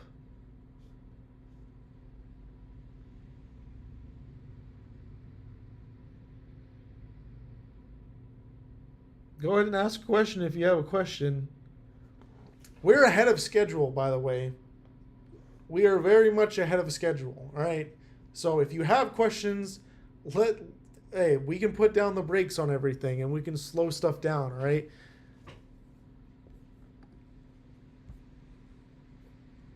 Ask away. Be selfish, because if you aren't now, we're going to chug along and you might not get something later. So we've covered these guys, and we've covered these guys. We've covered almost everything here. We're going to retouch on some of them. So again, base just dictates you starting to count from 0 and up, and basically this will dictate when you start going to the next number. All right, 10 is where we normally count. 2 is binary. 8 and 16 are things that computers really like also because it's divisible by 2. And you'll see that you've definitely used base 16 before. Every one of you guys in this chat, whether you knew it or not, you've definitely used base 16, and we'll go over that in a second. We talked about integers and floats, which are important. Unless you're programming in C, the amount of data that you allocate won't be that important. When you get into lower level languages like C, Golang,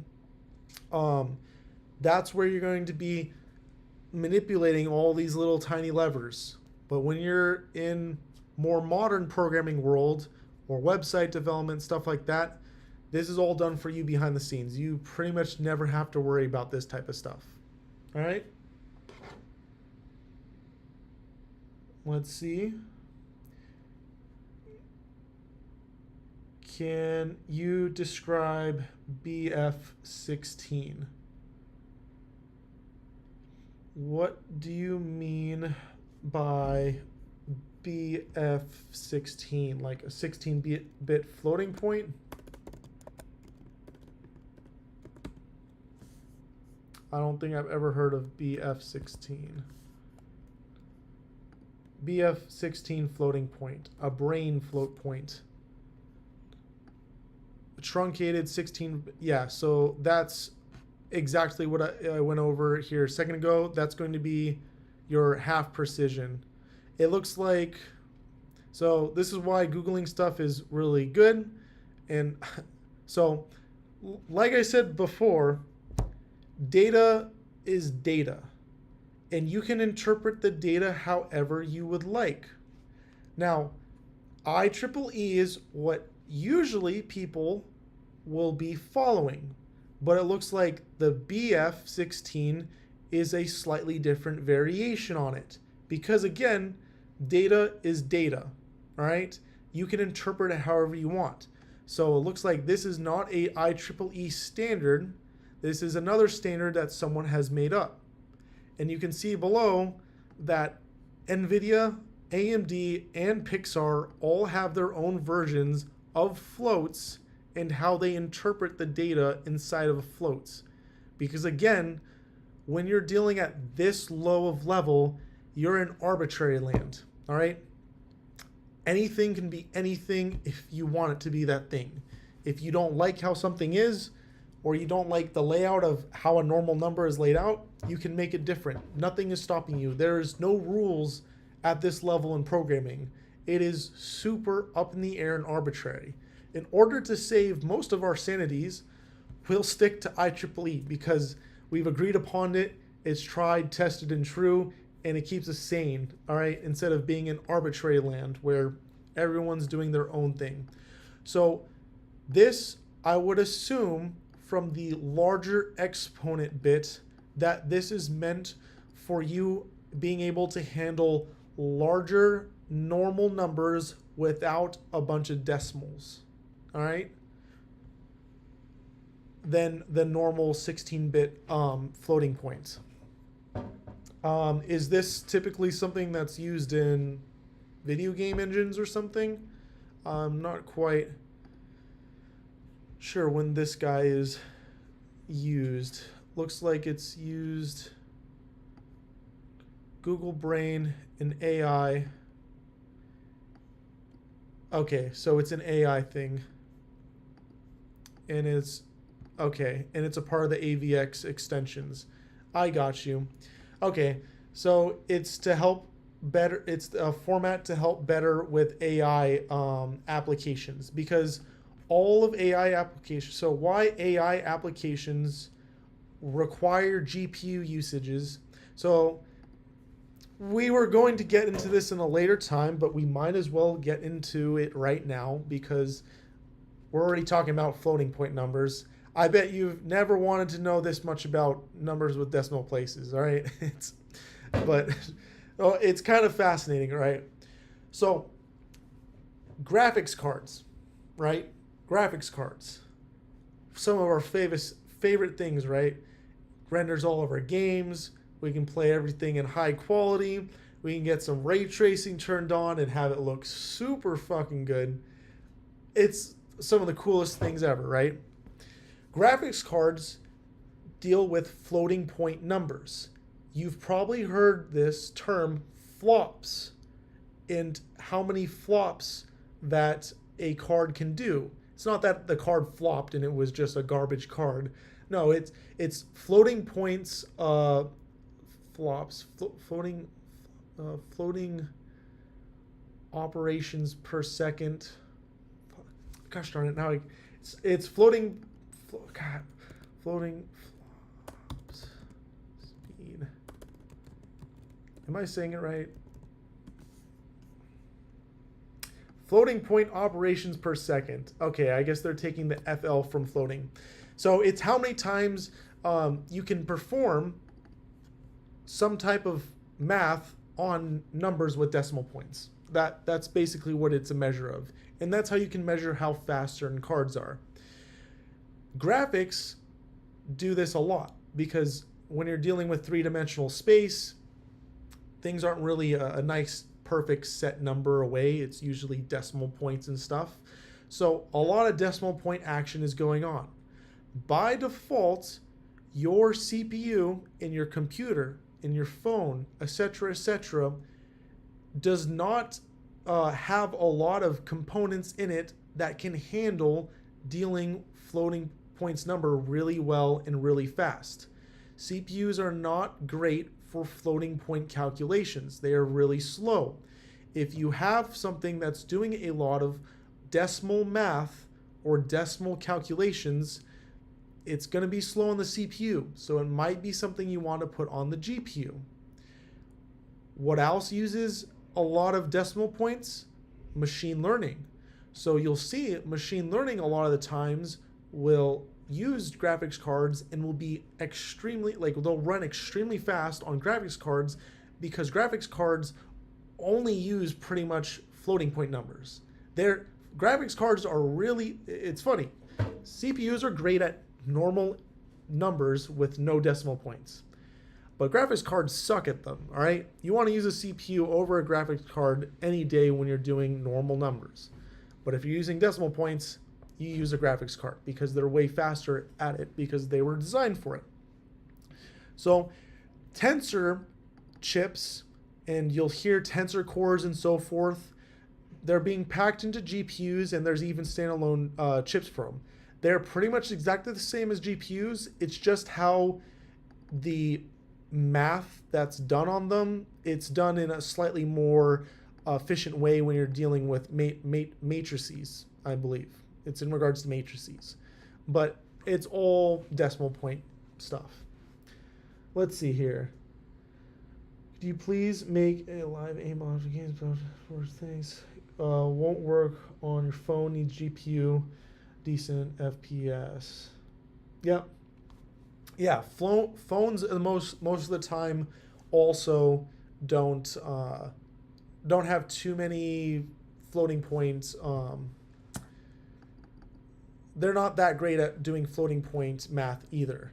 That's why a lot of newer phones are actually getting GPUs in them or their own dedicated cores for it. So, I mean, I don't know how many guys use an iPhone, but let's just look at the iPhone because I know they have great graphics for this. But the iPhone, still on chip, picture.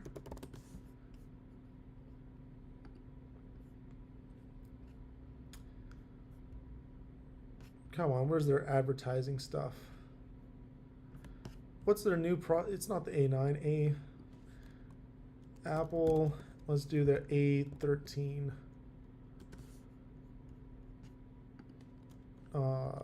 Chip. Here we go. Oh, they have a labeled one somewhere. Where is it?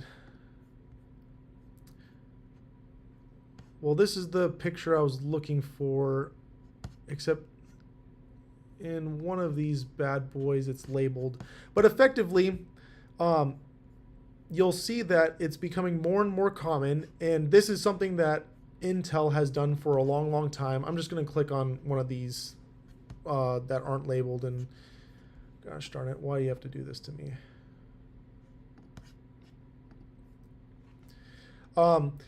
So basically, Intel's been doing this for a while. They advertise it as integrated graphics. Basically, on the CPU that you buy, they have a couple GPU cores in there that's meant for doing lots of floating point math. Most AMD CPUs don't have integrated graphics. So that's why you'll be required to buy a graphics card with an AMD CPU in order to just get a normal window output, because they just can't straight up do the math for it.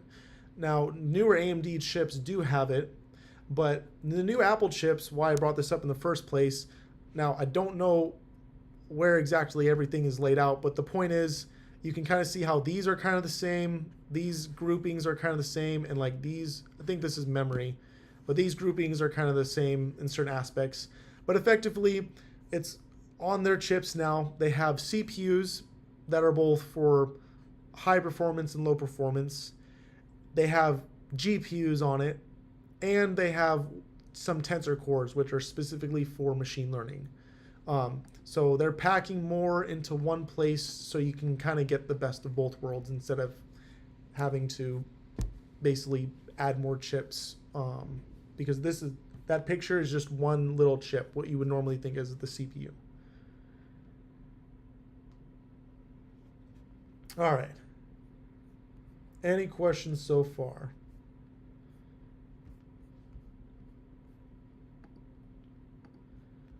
So let's get back on track here and pull up the GitHub. Integers, whole numbers, floating points, numbers with decimal points. These guys pretty much counting, and when you need to go over to the next number. We'll get to these in a second. Decimal is just base 10, so normal numbers that you can count on your finger. Hexadecimal is what we call base 16. You've definitely used hexadecimal before. How many of you guys have set the colors on anything before? And you've had to see the weird colors like F, F, A, F something. Let's just pull it up here real quick. Background. Let's just do white, and then I'll change this. Here we go. This guy. Let me see if I can zoom in. Can I just pinch the zoom? No.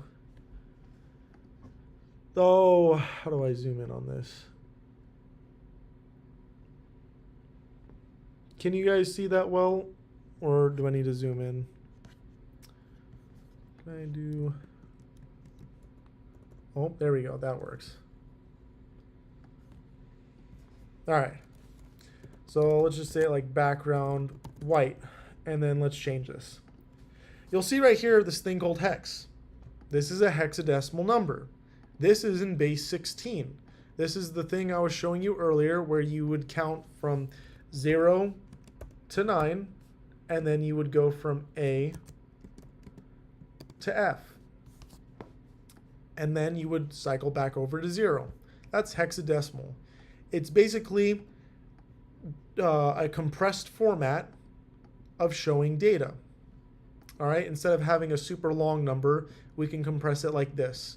And this is pretty much standard for choosing your colors, your RGB. Oh, now I just messed up the colors on the web page. Get rid of that. There we go. All right. There's octal, which is similar, but it's for counting up to 8. That's base 8. So instead of saying base 8, people will usually say octal. Binary, which is base 2. So binary is easier to say than base 2. We went over these data formats. Now let's talk about ASCII and Unicode for a second. ASCII. Anyone here know what ASCII is? Let's ask that question and see if any of you guys can guess that right. And if so, Susanna will go ahead and write it down that you got it right, and you'll be added to the collection of people that will pull randomly to get some prizes. And remember, we are streaming to raise money for Rootkit, so make sure you donate if you can. You can get yourself some merch for your donation. And if you're super poor, make sure you go over to our website, and we're giving away free stuff.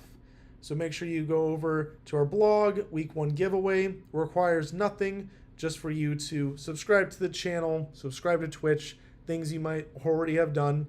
And there's other ways you can also earn extra entries into the giveaway. Completely free, get free merch for free. We're doing it every single week through the 100 days of Rootkit. You can get your free stuff. So let's see here what people answered what ASCII is. I got ASCII is basically a number that points towards a certain letter or symbol.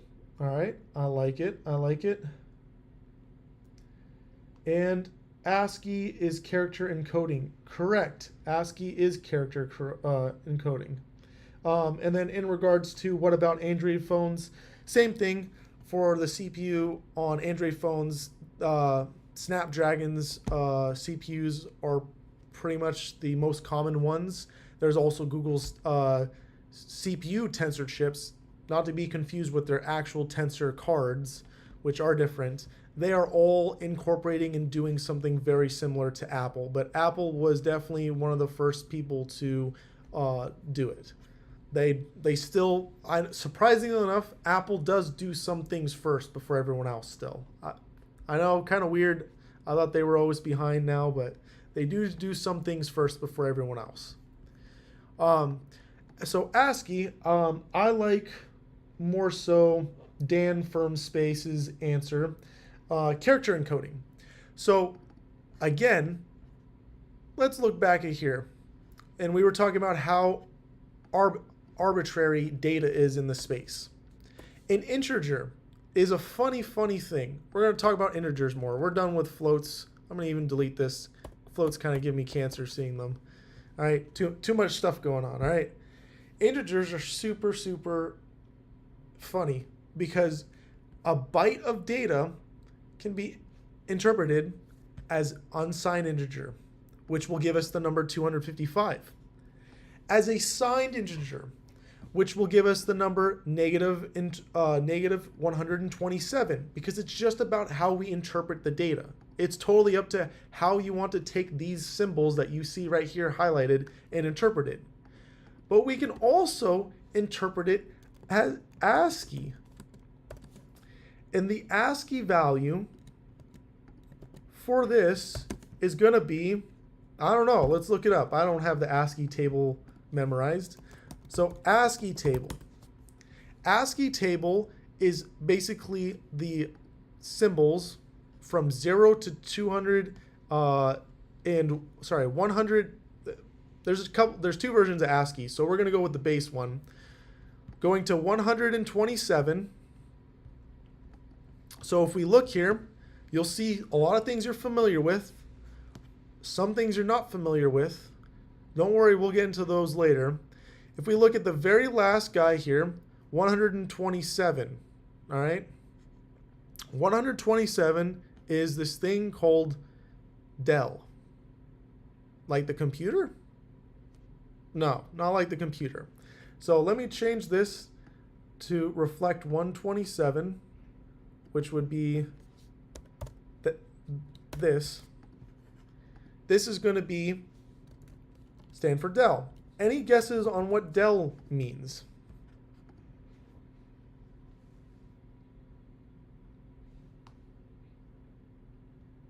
Any guesses? Hey, you got it right. Kawaii Siren. All right. Delete. That's correct. So every key on your keyboard is a character, even if that character is to undo other characters. So when you press the delete key on your keyboard, it's actually writing a character delete, which performs some type of functionality. Have you ever thought of, I don't know how many of you guys actually thought of it. This is kind of a weird thing to think of. This is like almost computer philosophy level stuff. But have you ever sat there in the dark one day after being bullied at school and crying in the corner, and you, to distract yourself from the pain of existence, you sit there and you think, how the hell does a computer know when my text file ends? Like, the serious question though, how does a computer know that your novel that you're writing in Notepad is actually over? Like, when does it know that it needs to stop? Legit question. It's important. The computer has to know, right? Somehow, right? Legit, there is a character for that. It's an invisible character. Most of the characters in ASCII are invisible. Well, not most of them, but a good amount of them are invisible characters that you take for granted every day. Can you guys guess what another invisible character that you can see on your keyboard that you use a lot would be? I'm gonna wait for guesses to come in.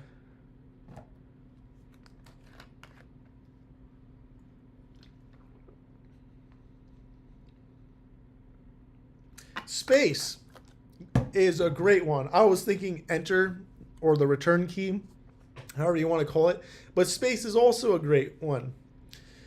Those are all valid characters. And if we look here at the very, very beginning, you can see a lot of these special guys here. One of them is space. So number 32, God, I'm dyslexic. Space. 0 is this thing called a null. start of text, end of text. So if you wanted to know how a computer knows when the end of a file is, there is literally a special character for it called end of text. And there's another one for start of text. There are literally these special characters or special data that are in there for this type of stuff. There's backspace here. Backspace is different than the delete key. If you have a full-size keyboard, you will know that they're literally two separate keys that you can use. There's the tab key is right here. There's a bunch of stuff here that are special characters for doing special certain things, like the escape key. All right, all valid, all get written to disk, whether you can see them or not. But that is legit how a file ends. But again, we can take 1 byte of data and interpret it in a completely different way if we choose to.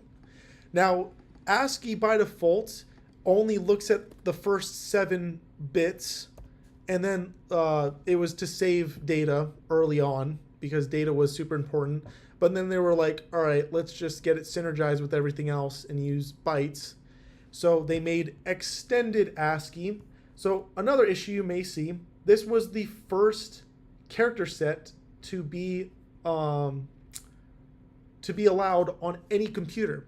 So when you saw characters show up on your screen, like how we do right now, they showed up and they rendered because of codes like this, and then it would know what to render to the screen. This code literally meant to render, well, delete key isn't a good example, but like the key A and so forth. That's literally what would run everything. Now, the issue is right now, this is only English. And a couple more people in the world don't speak English that use computers, I guess. So ASCII, to use up that last bit here in the byte, made this thing called extended ASCII. Very original, I know. Extended ASCII. So the extended ASCII table, this is not it. There we go. Uses all of the same characters as before, which is lower ASCII. Don't worry about the symbols too much. A lot of those aren't right, but it also added new characters like Spanish and different currencies that you can utilize. And I don't know, maybe another language here. I'm just familiar that it also added Spanish. So now Spanish speakers could, and French speakers and stuff like that, could start using the language. All right? Super awesome. But that's not all the languages in the world, right? There's still a problem. We have more people around the world that can't use computers because they literally can't support more languages. This was a problem in computers for a pretty long time. Until quite recently, you had to learn English to pretty much use a computer. Until the next greatest thing came along called Unicode. So if we look here, we've covered ASCII. ASCII is basically 0 to 255, another separate way to interpret a byte of data for basic English characters and computer functionality. Unicode came around and said, hey, let's stop fucking playing games here and let's just support every language in the world. All right? God, like, what is taking you guys so long? So they came around and they made the not unicorn. It would be cooler if it was called unicorn. But the Unicode format.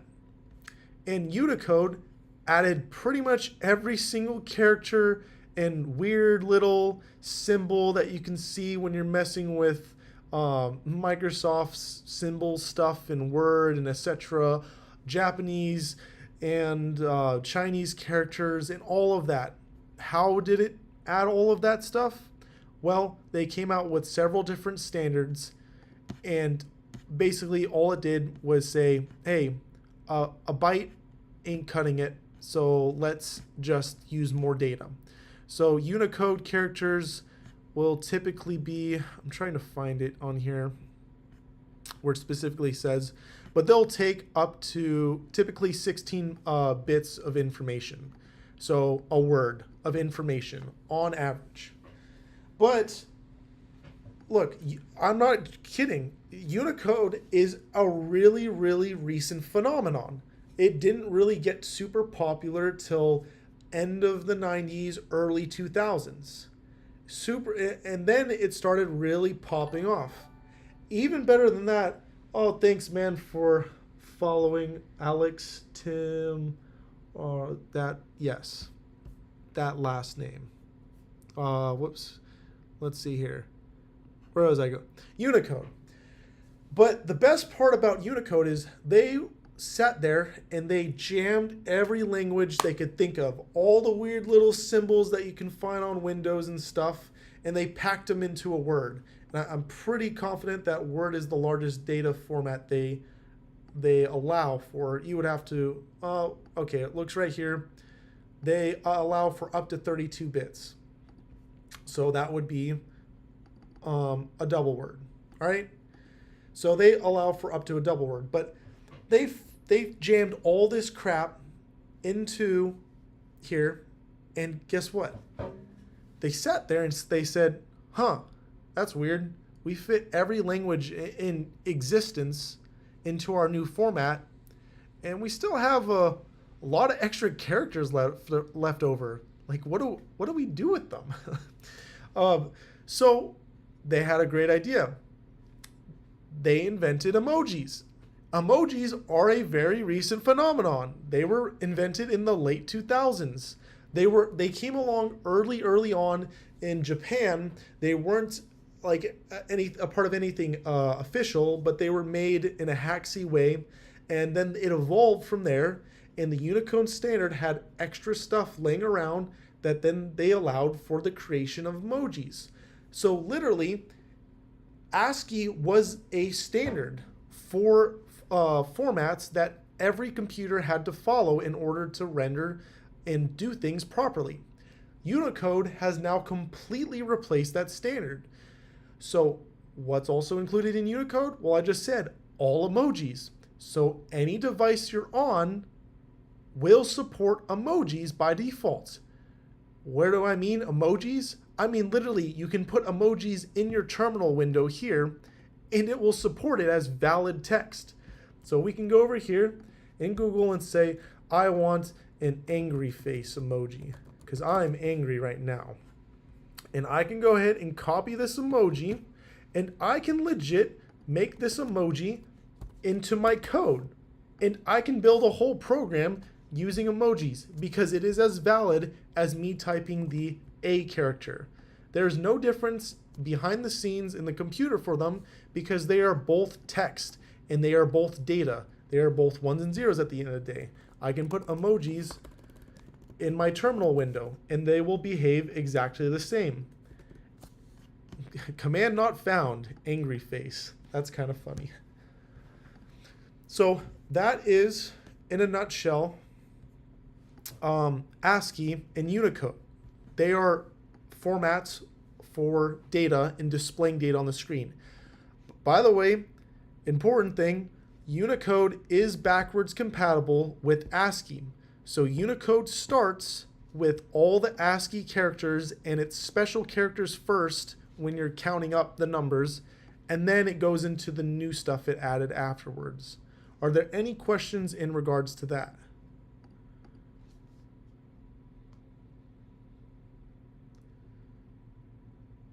Let's see here.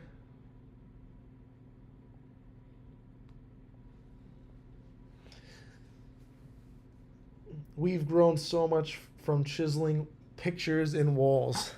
Very true. Now we can chisel pictures in computers everywhere and then spam people with them. But that is also why It's been a couple years. I don't know if any of you guys remember this, but it made news. I think it happened twice to iPhones, and maybe once to Android phones. So in the news, this was a while ago. Effectively, if you sent these special characters or it was emojis or something to another iPhone user, you would basically make their phone immediately turn off. And people were messing with other people, sending this message and basically breaking people's phones because they would immediately turn off. Same thing with Android phones. I believe that happened once. Now, a normal person would sit there and think, how the hell would that happen? That makes absolutely no sense.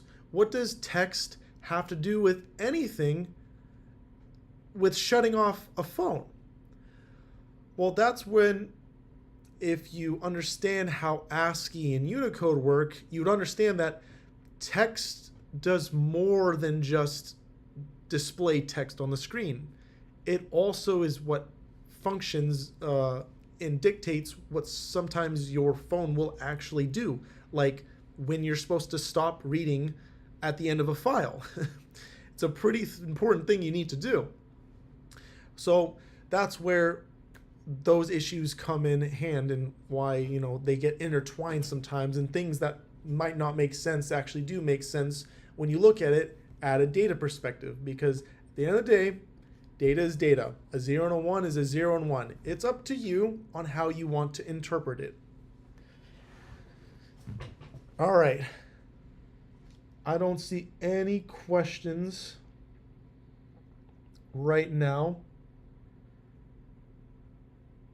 But since we're running so far ahead right now, I think we'll call this today, and we'll continue tomorrow with converting any of these base numbers to any other base and how you'd go about that.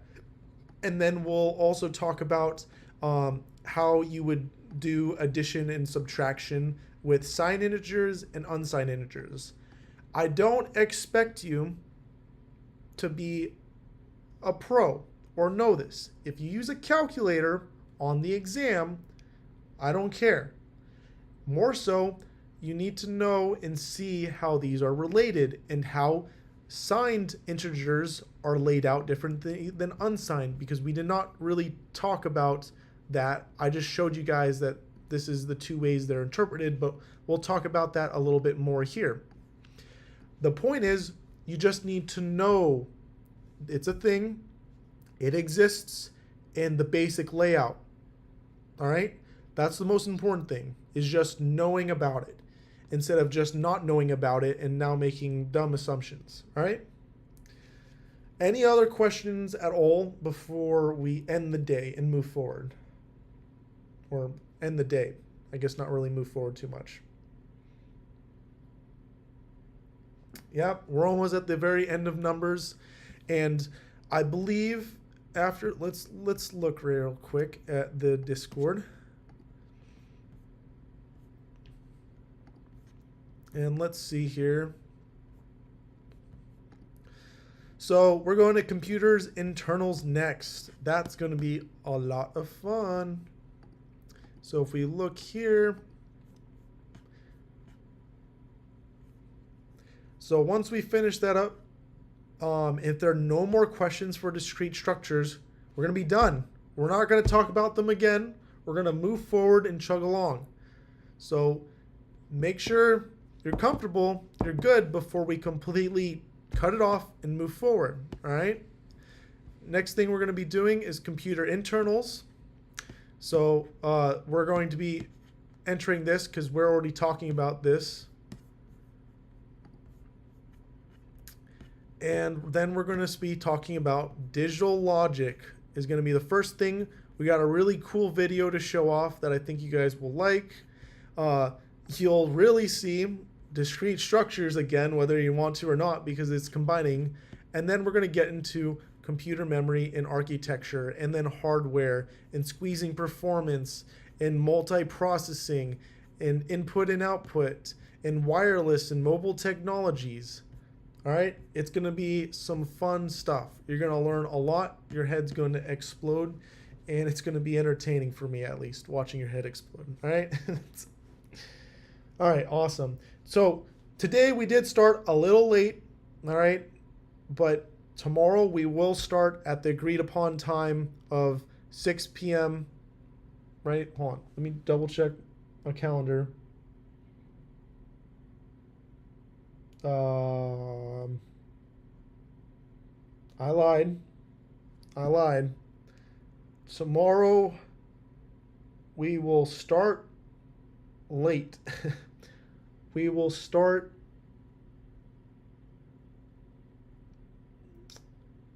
5.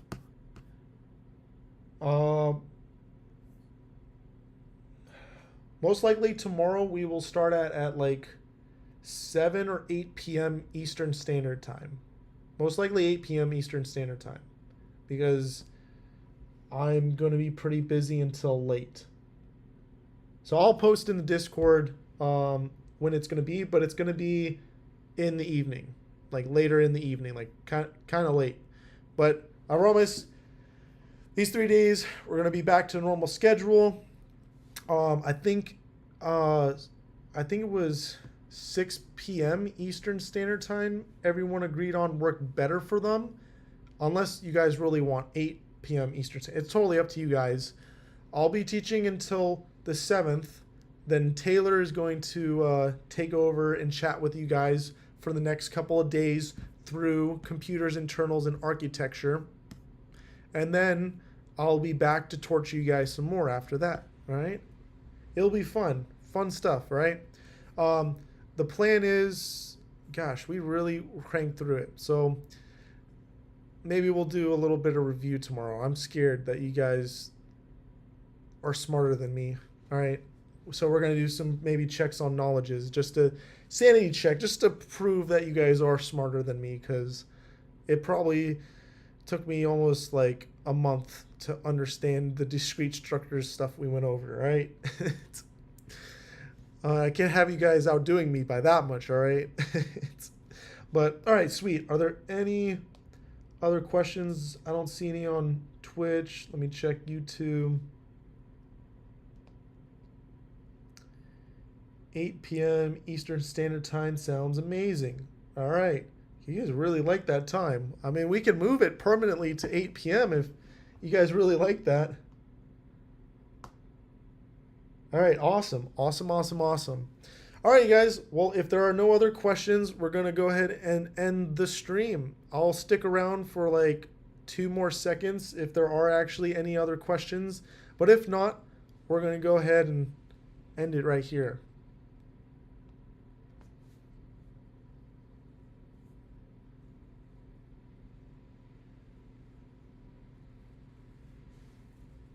All right, you guys. Thank you so much. You all are epic. I will see you guys on the next one.